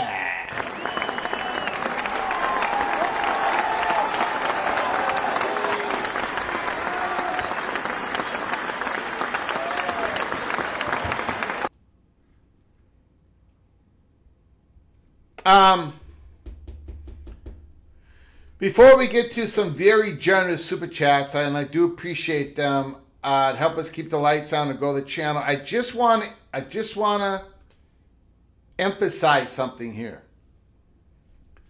We did provide a link in the description box below the video. Watch the video. Go to the 24-minute. Well, no, not that. Go to the watch the video. Things happen before the 24-minute mark that you need to listen to. Watch it. Watch it from 0 minute, 0 seconds, all the way to the end. Because... Call from Nathan Balmer Brown. Nathan, you're in the house. Thanks for calling. Can you hold on a second? Always. Go ahead. I gotta just emphasize this. I gotta go through a few super chats. I gotta yell at you and Moen. I've already yelled at you, Moen and Wild Jude and Becky Go Huskies and Daniel Gygax. I yelled at everybody except for Rock and Rant. He's the only genius in the room. But I want to emphasize. I want to emphasize something here. Don't take my word for it. In fact, I'm sort of playing it down, to be honest with you. Go watch the podcast that I have a link provided in the description box below the video. Go listen to Pete Thamel. Watch his facial reactions. This next realignment wave only gets dislodged.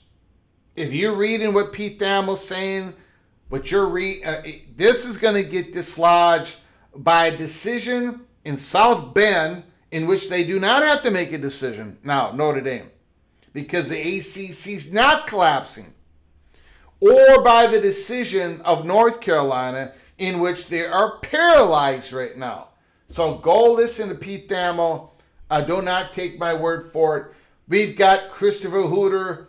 I'm all screwed up here. Christopher Hooter. Florida State, Miami won't make Oregon and UW whole is not happening. Again, that's a great point. Oregon and Washington want to be made whole. So a great point. $2 holler, Christopher Hooter. I very much appreciate it. Sorry, Nathan Brown, I'm behind. Do you have a few more minutes? Of course, go ahead. I appreciate it. We got Christopher Hooter. $5 super chat.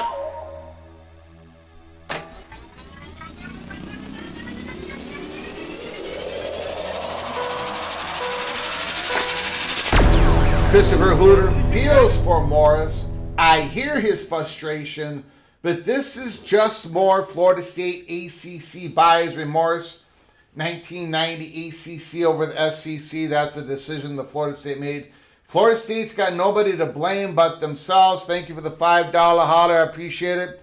And we got Mohr After Dark, the evil Buckeye, who actually united the evil Badger and the glorious Gopher together last night because of his terrible picks on his Big Ten predictions. 24-24 super chat. Mohr After Dark.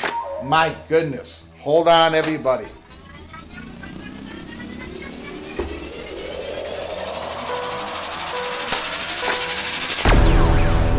Moen. No future Big Ten expansion without 6 more schools, including Notre Dame, the dawn of the National Conference. Make Big Ten bigger again. Hashmark MBBA. Nathan Brown, thanks for calling. Moen, you have, I don't know if your chicken eggs are coming out. Anyway, I won't get into that. Nathan Brown, the floor is yours. How you doing, good friend?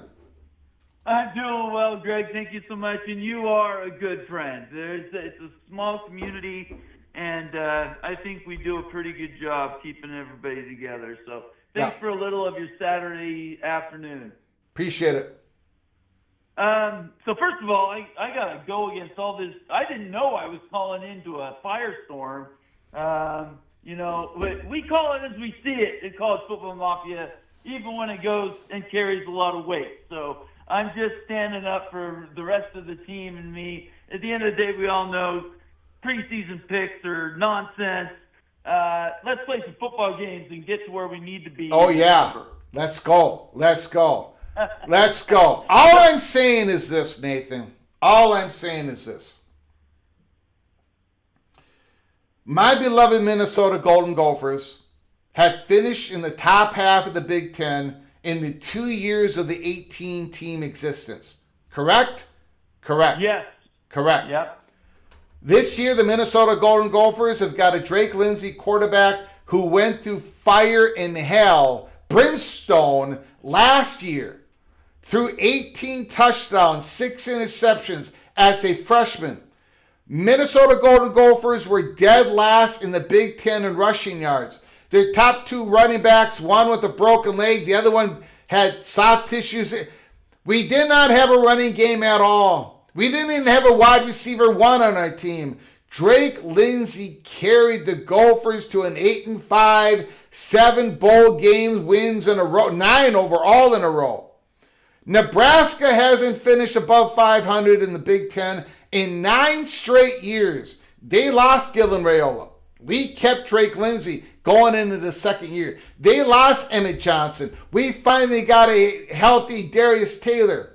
We led the Big Ten in sacks last year. All of them have come back. All of them have come back. We have kept the better safety, Kerry Brown. Bye-bye, Corey Perch, who led the Big Ten in missed tackles, whose PFF scores were at the bottom of all the safeties in Power 4, and he's on the first team All-American.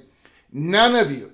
ESPN, Las Vegas, On 3, Nathan Brown, Becky Go Huskies, Mohr After Dark. None of you are making any sense to any of us Minnesota Golden Gophers.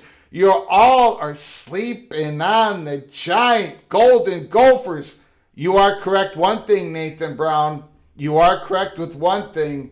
Let the games begin.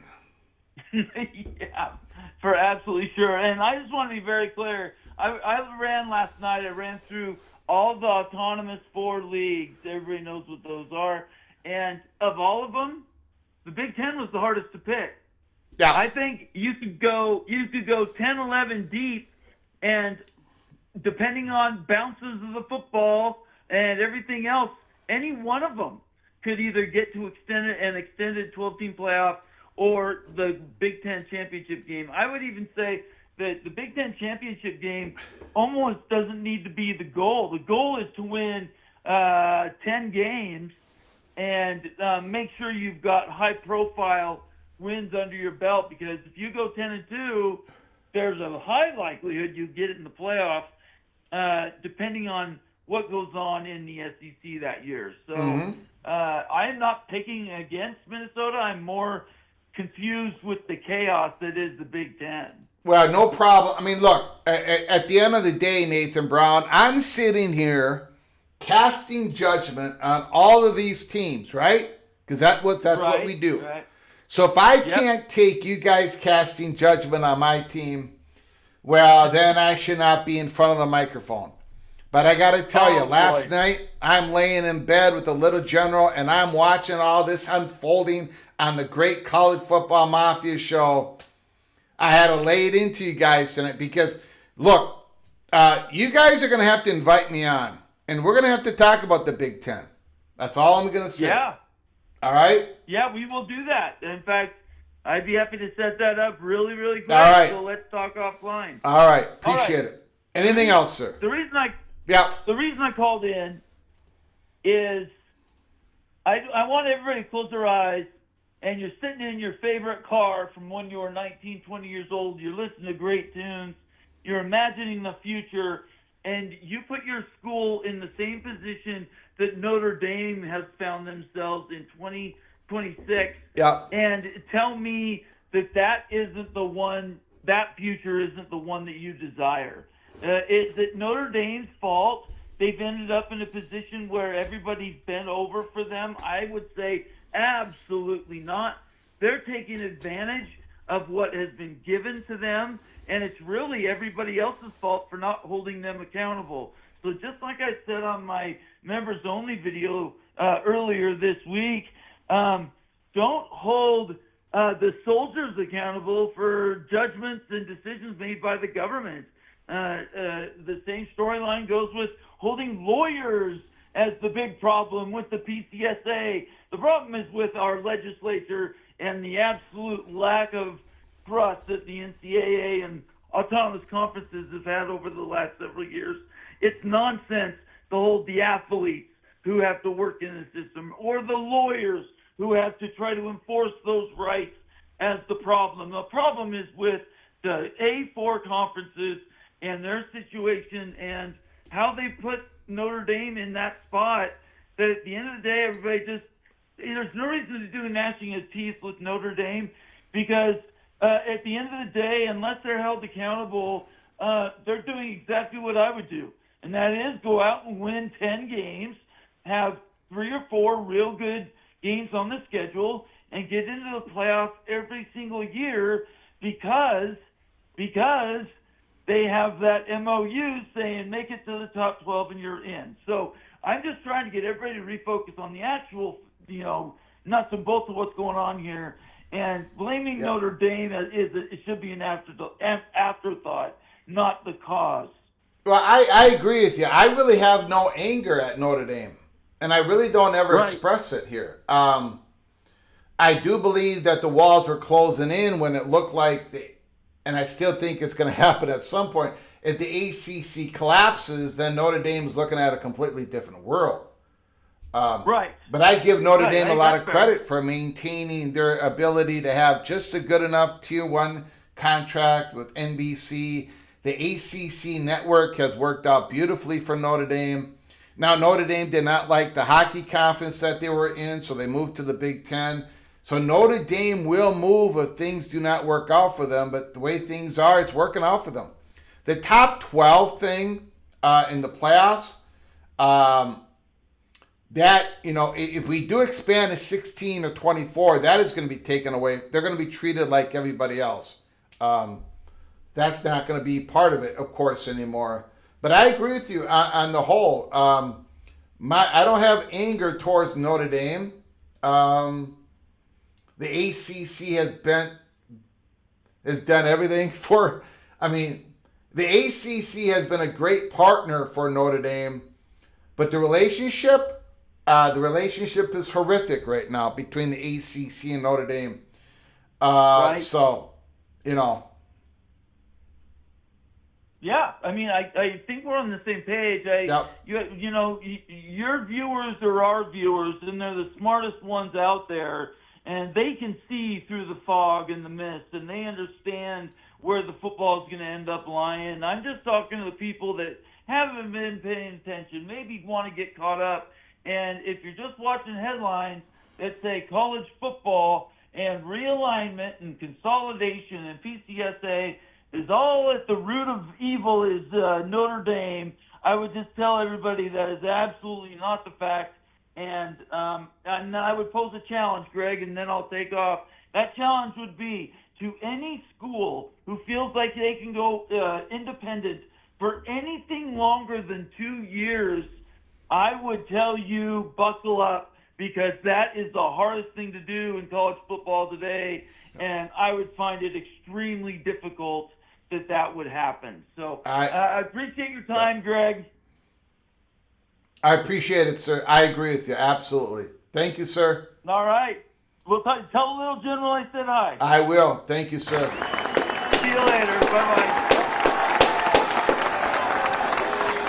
Yeah, going independent is not what you want to do. And it's a credit to Notre Dame that they've been able to survive and thrive as a football independence for this long.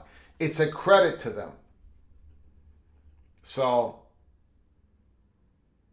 now I think Notre Dame is Notre Dame without football independence, because it's a quasi-independence anyways.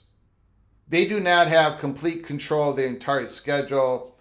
But I think Notre Dame would make more money, even have more exposure if they were in the Big Ten and not a standalone.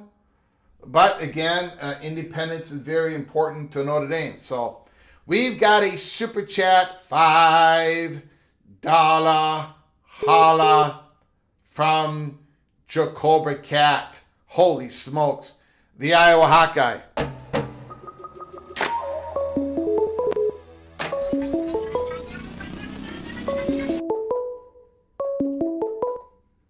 Call from Sam.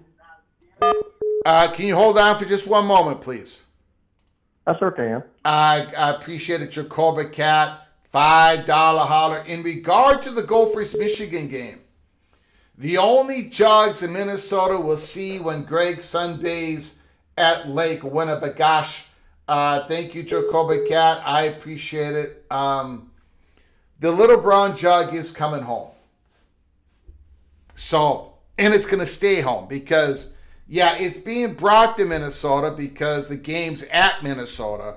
but it's going to stay home. When Michigan goes on that airplane, the little brown jug, they're going to have to leave it behind.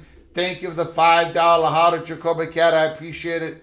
Caller, the floor is yours. Again, what is your name? Sam. Sam. I appreciate it, Sam. Go ahead, sir.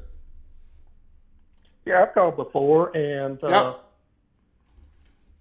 your analogy is spot on, but I like to say it's like a big poker tournament. And I think we're down to a couple tables. Mm-hmm. And what you hear behind the scenes is probably more true than what's said, because you don't want to show your cards. You Yeah. may want to bluff them. Yes. You want to strengthen your position. I was told a couple years ago, the guy that was head of Fox, he's retired now.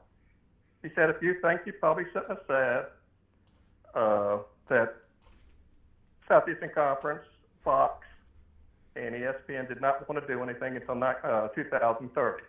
That was their wish. Yeah. Okay?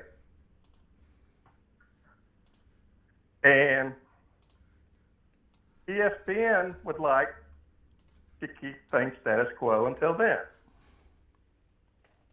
Do you agree with that? I think they would like to keep status quo as long as they possibly can. They might not make it to 2030, but they would like, that would be optimal because they have a 2030 look in with ESPN. So that would be optimal. I would agree with you on that. Yep. Yes, we're on the same page there. Yep. Okay? Yep. I know the history back in 1990 when FSU was doing really well and they were playing on a new cable service called TBS. And the ratings for the FSU Auburn game and FSU LSU games were off the hook. And Southeastern Conference and the ACC took notice. At the time, the ACC had a great commissioner named Corrigan. He's the father of the NC State athletic director. Mm-hmm. Okay? Yep. He did a great job of showing why Florida State needed to go to ACC, because the Southeastern Conference was playing games. The reason why both of them were making moves is because Florida State and a few other schools, Miami, Pittsburgh, West Virginia, Virginia Tech, were talking about making their own Super League. ACC and especially the Southeastern Conference didn't want that. Oregon made a great pledge towards FSU that we pay more, which was true at the time, and we would help academically. Mm-hmm. Florida State has made great strides academically. The Yes, ACC sir. has been great in that area. For them. Yep.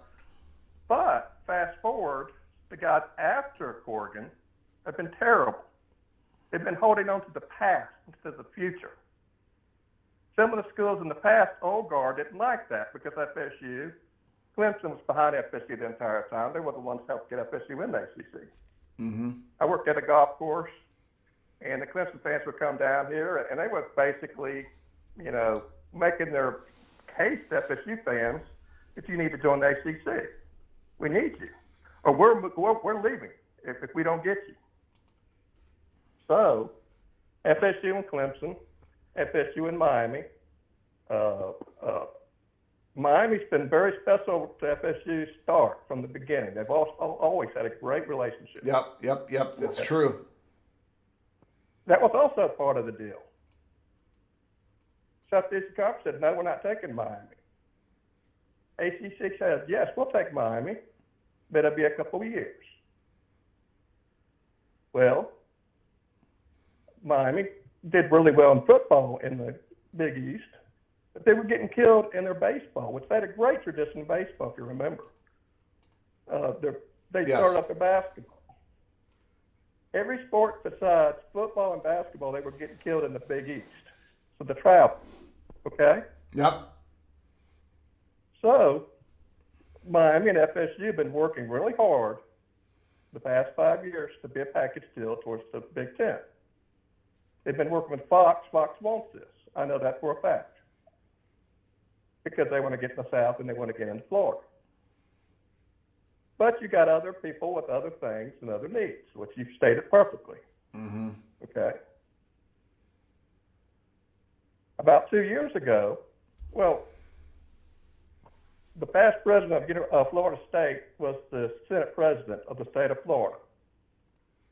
The current senator was the governor of the state of Florida, and he was running for re-election, and he wasn't doing too well.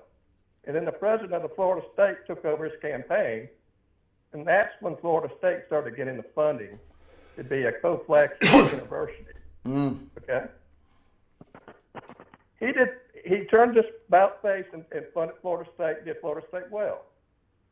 The current governor of the state of Florida, DeSantis, has done a really good job for the universities here. And I'm not a Republican, but I have to give him credit for that. He's done such a great job.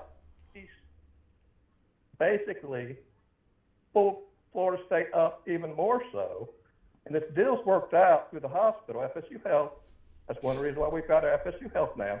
It's going to be working with the University of Florida, Florida Health, South Florida Health, and even with Miami Health.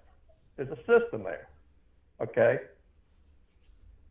The Florida people, the money people, realize this, and it's all part of the deal.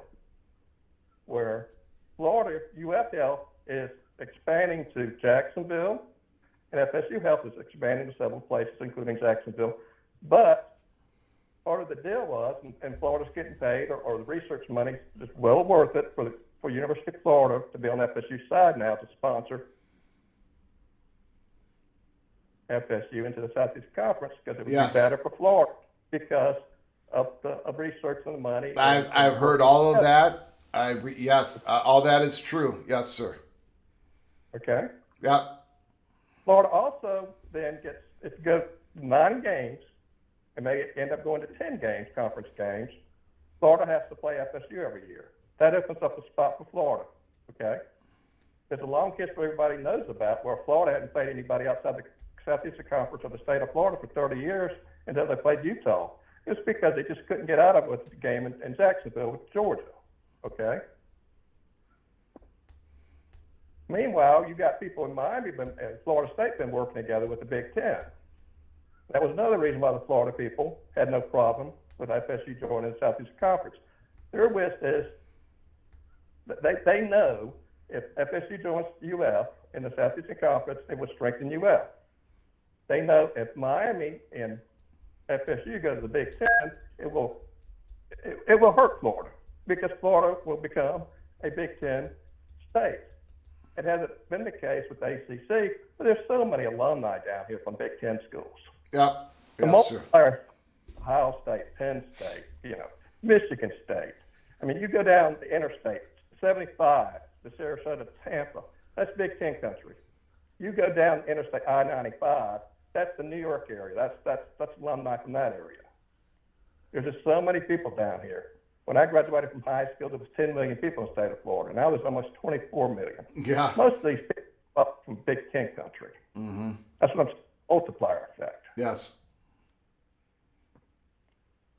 My second point is UNC and Miami and Notre Dame can't move right now. They need something to push them over. Notre Dame doesn't want anybody to push them over. Yes. Yep. UNC's new leadership wants that. They see that the old tobacco row is no longer going to pay the bills. If they want to keep all their sports, I think they got 26 sports. 28. They need. Yep. Okay. Yep. I went from a Big Ten, wanting to go to the Big Ten because of academics and getting away from ESPN to being a Southeastern Conference because of the minor sports, the softball, the soccer, the baseball. The Southeastern Conference fans that have come down here for those games, I've talked to them more than I have in the past. Mm-hmm. They've all been great. They love coming to Tallahassee because it's so close, and we love sports like they do. It's the right, just the right background or the culture. Big Ten would be great for the school and research and that sort of stuff, and be great going with Miami. Okay, I'm being long-winded. Miami sees that they need a travel partner. You say there's no travel partner for Miami, but like I said, Miami begged Florida State to get an ACC. And we made it happen. And Miami made a great case because they were great in football. Yep. We thought that was going to save the ACC. There was also talk at the time that Penn State wasn't too happy with the Big Ten, and they might be looking at the ACC.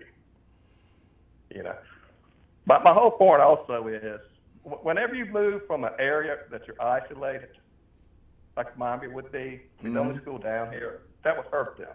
Just like UCF is hurting football right now, being the only school in this area. West Virginia's been great fans, just great support, but they've been hurt because they've been isolated. You can't be isolated by yourself. USC needed UCLA. Washington needed Oregon. You got to be at least two people in your area. I've been long-winded, but I just had to get that. No, it's a tremendous call, sir. Sam, fantastic job. I happen to agree with everything you said, and you said it a lot better than I ever could. Go ahead, sir. No, you've been doing a great job. You really have this past year. I've been watching you from the start of your program. Pete Thamel and Heather and others are told what to say at certain times. Like I'm getting back, it's like a poker game. You want to strengthen your hand. They won't be for Clemson or Florida State until the ink's dry. They don't want to have egg on the face and have those schools go to the Big Ten and turn them down. And I just don't think North Carolina can do it until it's known it's already happened, and then they can come at the same time. But those pieces have to fall first. That's my last point. Great show, Greg. Thanks. Beautiful. Sam, call again, sir. Beautiful.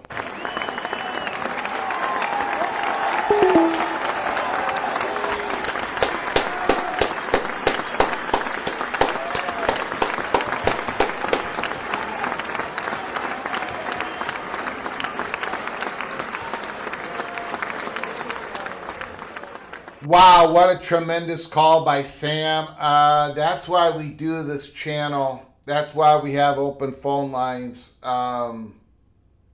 Because, wow, incredible phone call. And a lot of good stuff in there. Wow, thank you, Sam. I appreciate it. Yep. Wow. Great call. Absolutely, Morris Simmons. Morris Simmons says, great call. We've got a super chat, Mr. Ricky Tungate, the Indiana Hoosier.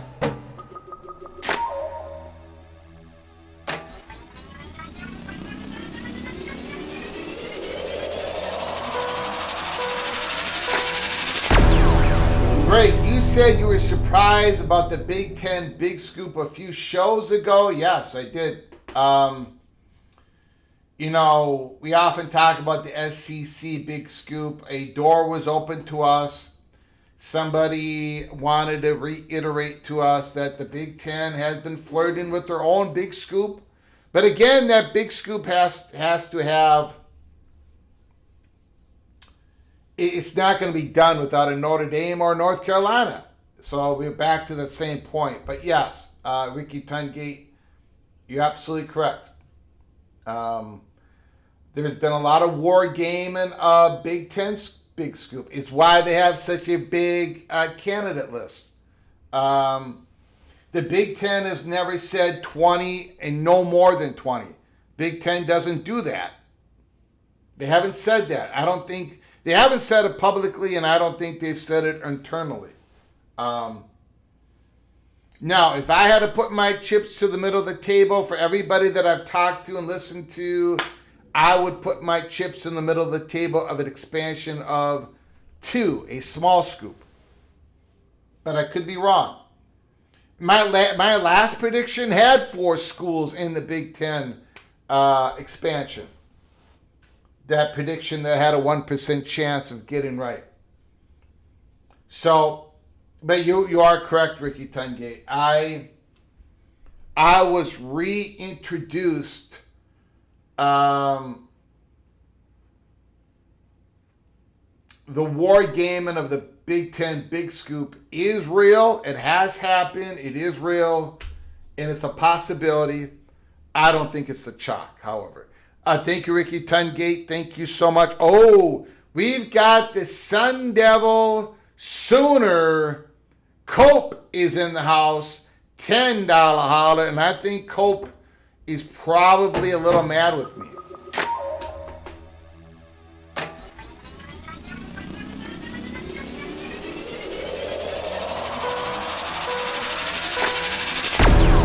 I think Cope might be a little mad at me with the disrespect that I gave to his Oklahoma Sooners in my preseason top 25, or maybe Cope is happy because he thinks I'm going to be Greg the Cooler once again for the 5th year in a row, and Cope has been celebrating the Sooners. Hold on one second. Call from Movie Time Blues. Movie Time Blues. Can you hold on for just one moment, please? Sure. I appreciate it. We got a very kind super chat from the Sooner Cope. What's the possibility of Miami having USF as an in-state travel partner to the Big Ten? I think it's extremely low. Probably higher than 0%. Probably lower than 3%. I don't think that's going to happen. USF has got a lot of things going for them, but I don't think, they don't have, their brand is not of a Power 4 brand as of yet. They're not a Power 4 school.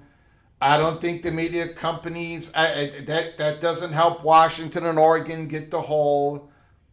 I don't think it's 0, but I don't think it's higher than 2. Let's put it that way. Percentile chance of that happening. But I appreciate the $10 holler, Cope. I appreciate your generosity once again. Nice to see you again. Interesting. But I think if there's going to be 2 schools in the state of Florida going to the Big Ten, it's going to be Miami and that huge brand from Tallahassee, Florida State. Thank you, Cope. Appreciate the $10 holler. Movie Time Blues, the floor is yours. What do you got to say? Good afternoon. Good afternoon, sir. There is a saying, the perfect could be the enemy of the good. Yes. Now, what am I referring to is that the fans they don't seem to understand that the conditions aren't perfect for realignment. Mm-hmm. We got all this stuff with the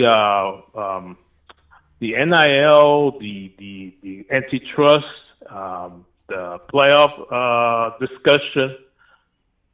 The stuff is just not right. The conditions aren't right for realignment. Mm-hmm. While they are preparing the ground for further realignment, but the sauce is not ready. And I understand the impatience from a lot of fan bases, but these things are not in the control of the schools. So it's in control of first the politics, then the economics, right, and then the presidents of the SEC and the Big Ten, they want certain things be right for them.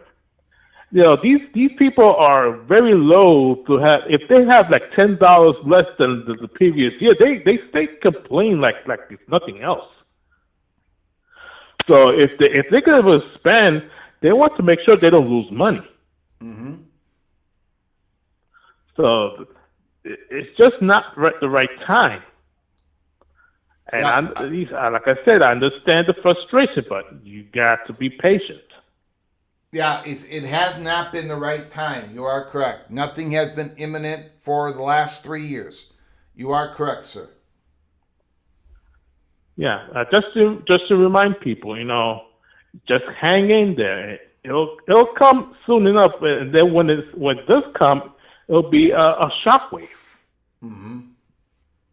Yeah, it's going to be all very right. I'll let you go. Yep. Appreciate it, Movie Time I'll let Blues. you go. Mm-hmm. All right.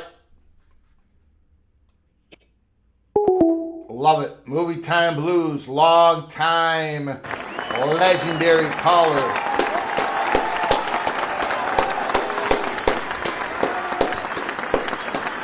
Movie Time Blues.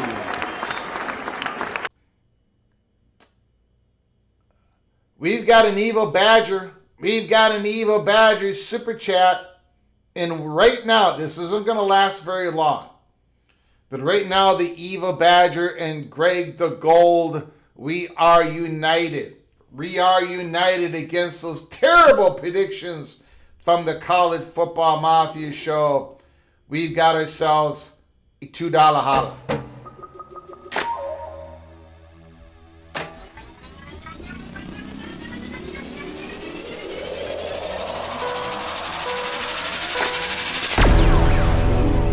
Evil Badger, it's time for the North Carolina Board of Governors to bleep or get off the pot. I don't think the North Carolina Board of Governors believe they're spending any time in the bathroom right now. I don't think they think they're sitting on the toilet right now. It is up to North Carolina to present a financial plan to the Board of Governors. This is how it kicks off. And that's right now, we do not believe a financial plan has been presented to the North Carolina Board of Governors. So it is North Carolina that has to bleep or get out the pot first. Now, they probably do have a very good indication of where the winds are blowing when it comes to the Board of Governors. What they would have to do, probably they would have a good idea. Maybe the cost is too steep. Maybe it's an impossibility. Maybe the North Carolina Board of Governors is going to say no matter what they do. That's something we haven't contemplated, but maybe it's a possibility. Thank you, Eva Badger. Thank you for the $2 holler. Very much appreciate it. We've got the Sooner Cope once again. $5 holla.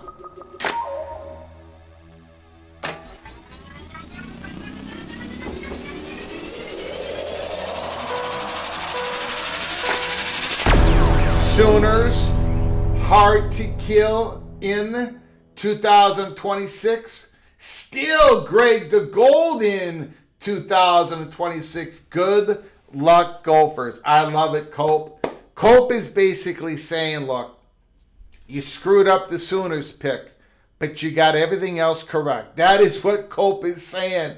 That is what Cope is saying. He's showing me grace. The Sooner Cope is showing me grace. Thank you, Cope. I appreciate it, sir. Very much for the $5 holler.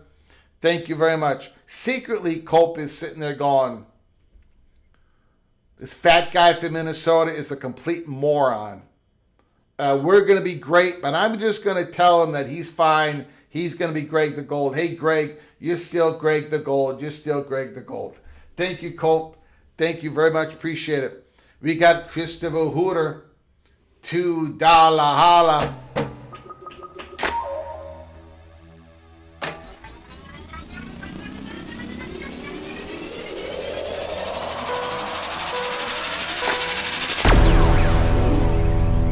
Christopher Hooter, movie time, always level-headed. Tell him, movie time. Tell him, movie time blues. Legendary PATC caller once again. Thank you, Movie Time Blues. $2 holler. Thank you, Christopher Hooter. Appreciate it. Appreciate it very much. Rod Nix, MTB, Movie Time Blues, dropping knowledge and wisdom. All right. I got to remind everybody here. Let's not get it twisted. This is ESPN College Game Day podcast, which is not being talked about anywhere that I've seen before I came on live. Pete Thamel, go and watch it. I got a link provided in the description box below the video. Pete Thamel, you got to watch it. My goodness, the whole message was, in my opinion, this next realignment is a North Carolina Notre Dame show. And one of them's got to show up to the show before the show kicks off. If they're not going to show up, there ain't going to be no show. I think that was the message. Clearly, that was some of the message. And I think some of it was hidden or taken away or something. As I showed earlier today, this is an image off that podcast. ACC exit plans and landing spots. Wetzel, Big Ten and the SEC expansion may depend on Notre Dame. And yet, that subject was not talked about in the podcast. Either Dave Wetzel forgot to bring it up, or it was cut out. I'll let you all decide. I will let you all decide how that was played. But again, I just want to reemphasize, please go watch the podcast. It was not me. It was not my podcast. Pete Thamel. Go pay attention to what he said. We've got a $5 holler from Scout Team Superstar.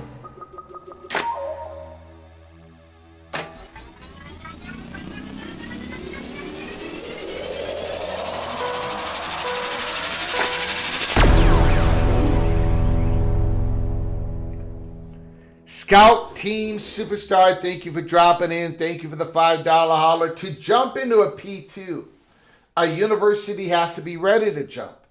Doesn't happen overnight. Bet on the schools with leaders most likely to be years ahead of all of this. It does not happen overnight. It takes a lot of time. However, as we have reported at Peek Around the Corner, on the quick strike not becoming operational, nothing imminent, but preparations did happen. Then a week later, Ross Dellinger reported at Yahoo Sports about the shot clock. Elevated talks between everybody, all these schools and all these conferences, especially a handful of ACC schools in the Big Ten and the SEC. So the work has been done. A lot of work has been done. We have been told that some talks have been exhausted. There's nothing left to talk about. So I don't think that is the reason why there's been no jumping. I think the reason why there hasn't been any jumping is because of the world of college sports that we live in, with the SCORE Act trying to get passed, the PCSA trying to get passed. The Big Ten's next media contract is not up until 2029. That's when the negotiations will start. And SEC's even later than that. It hasn't been the right environment for there to be any jumping. In fact, we never talked about a potential jump on or before June 1st, 2026, according to the ACC bylaws. We at Peek Around the Corner, we never made any comments on it because we didn't hear it was a possibility. There was no chatter about it. That changes for June 1st, 2027. We've heard a lot of chatter. So we will continue on with this story and others. We want to thank you, Scouts. Scout Team Superstar, thank you. I appreciate the generosity, and I hope to see more of you in the chat. We've got Christopher Hooter, $2 holla.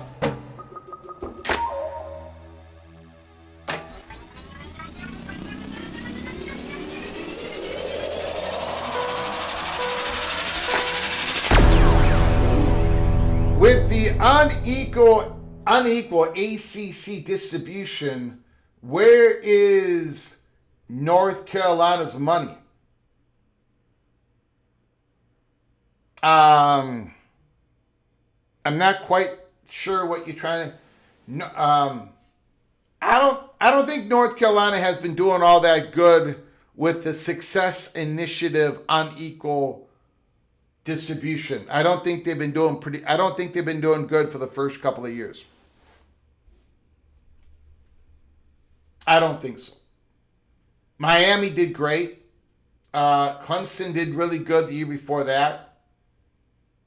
But I don't think North Carolina has done good with that initiative. How much will UNC earn? I have no idea, but they're still going to be, even the teams that are making the highest amount are still going to be like 30 million behind the Big Ten, SEC, 35 million behind. I do not know, Christopher Hooter. Don't know the answer.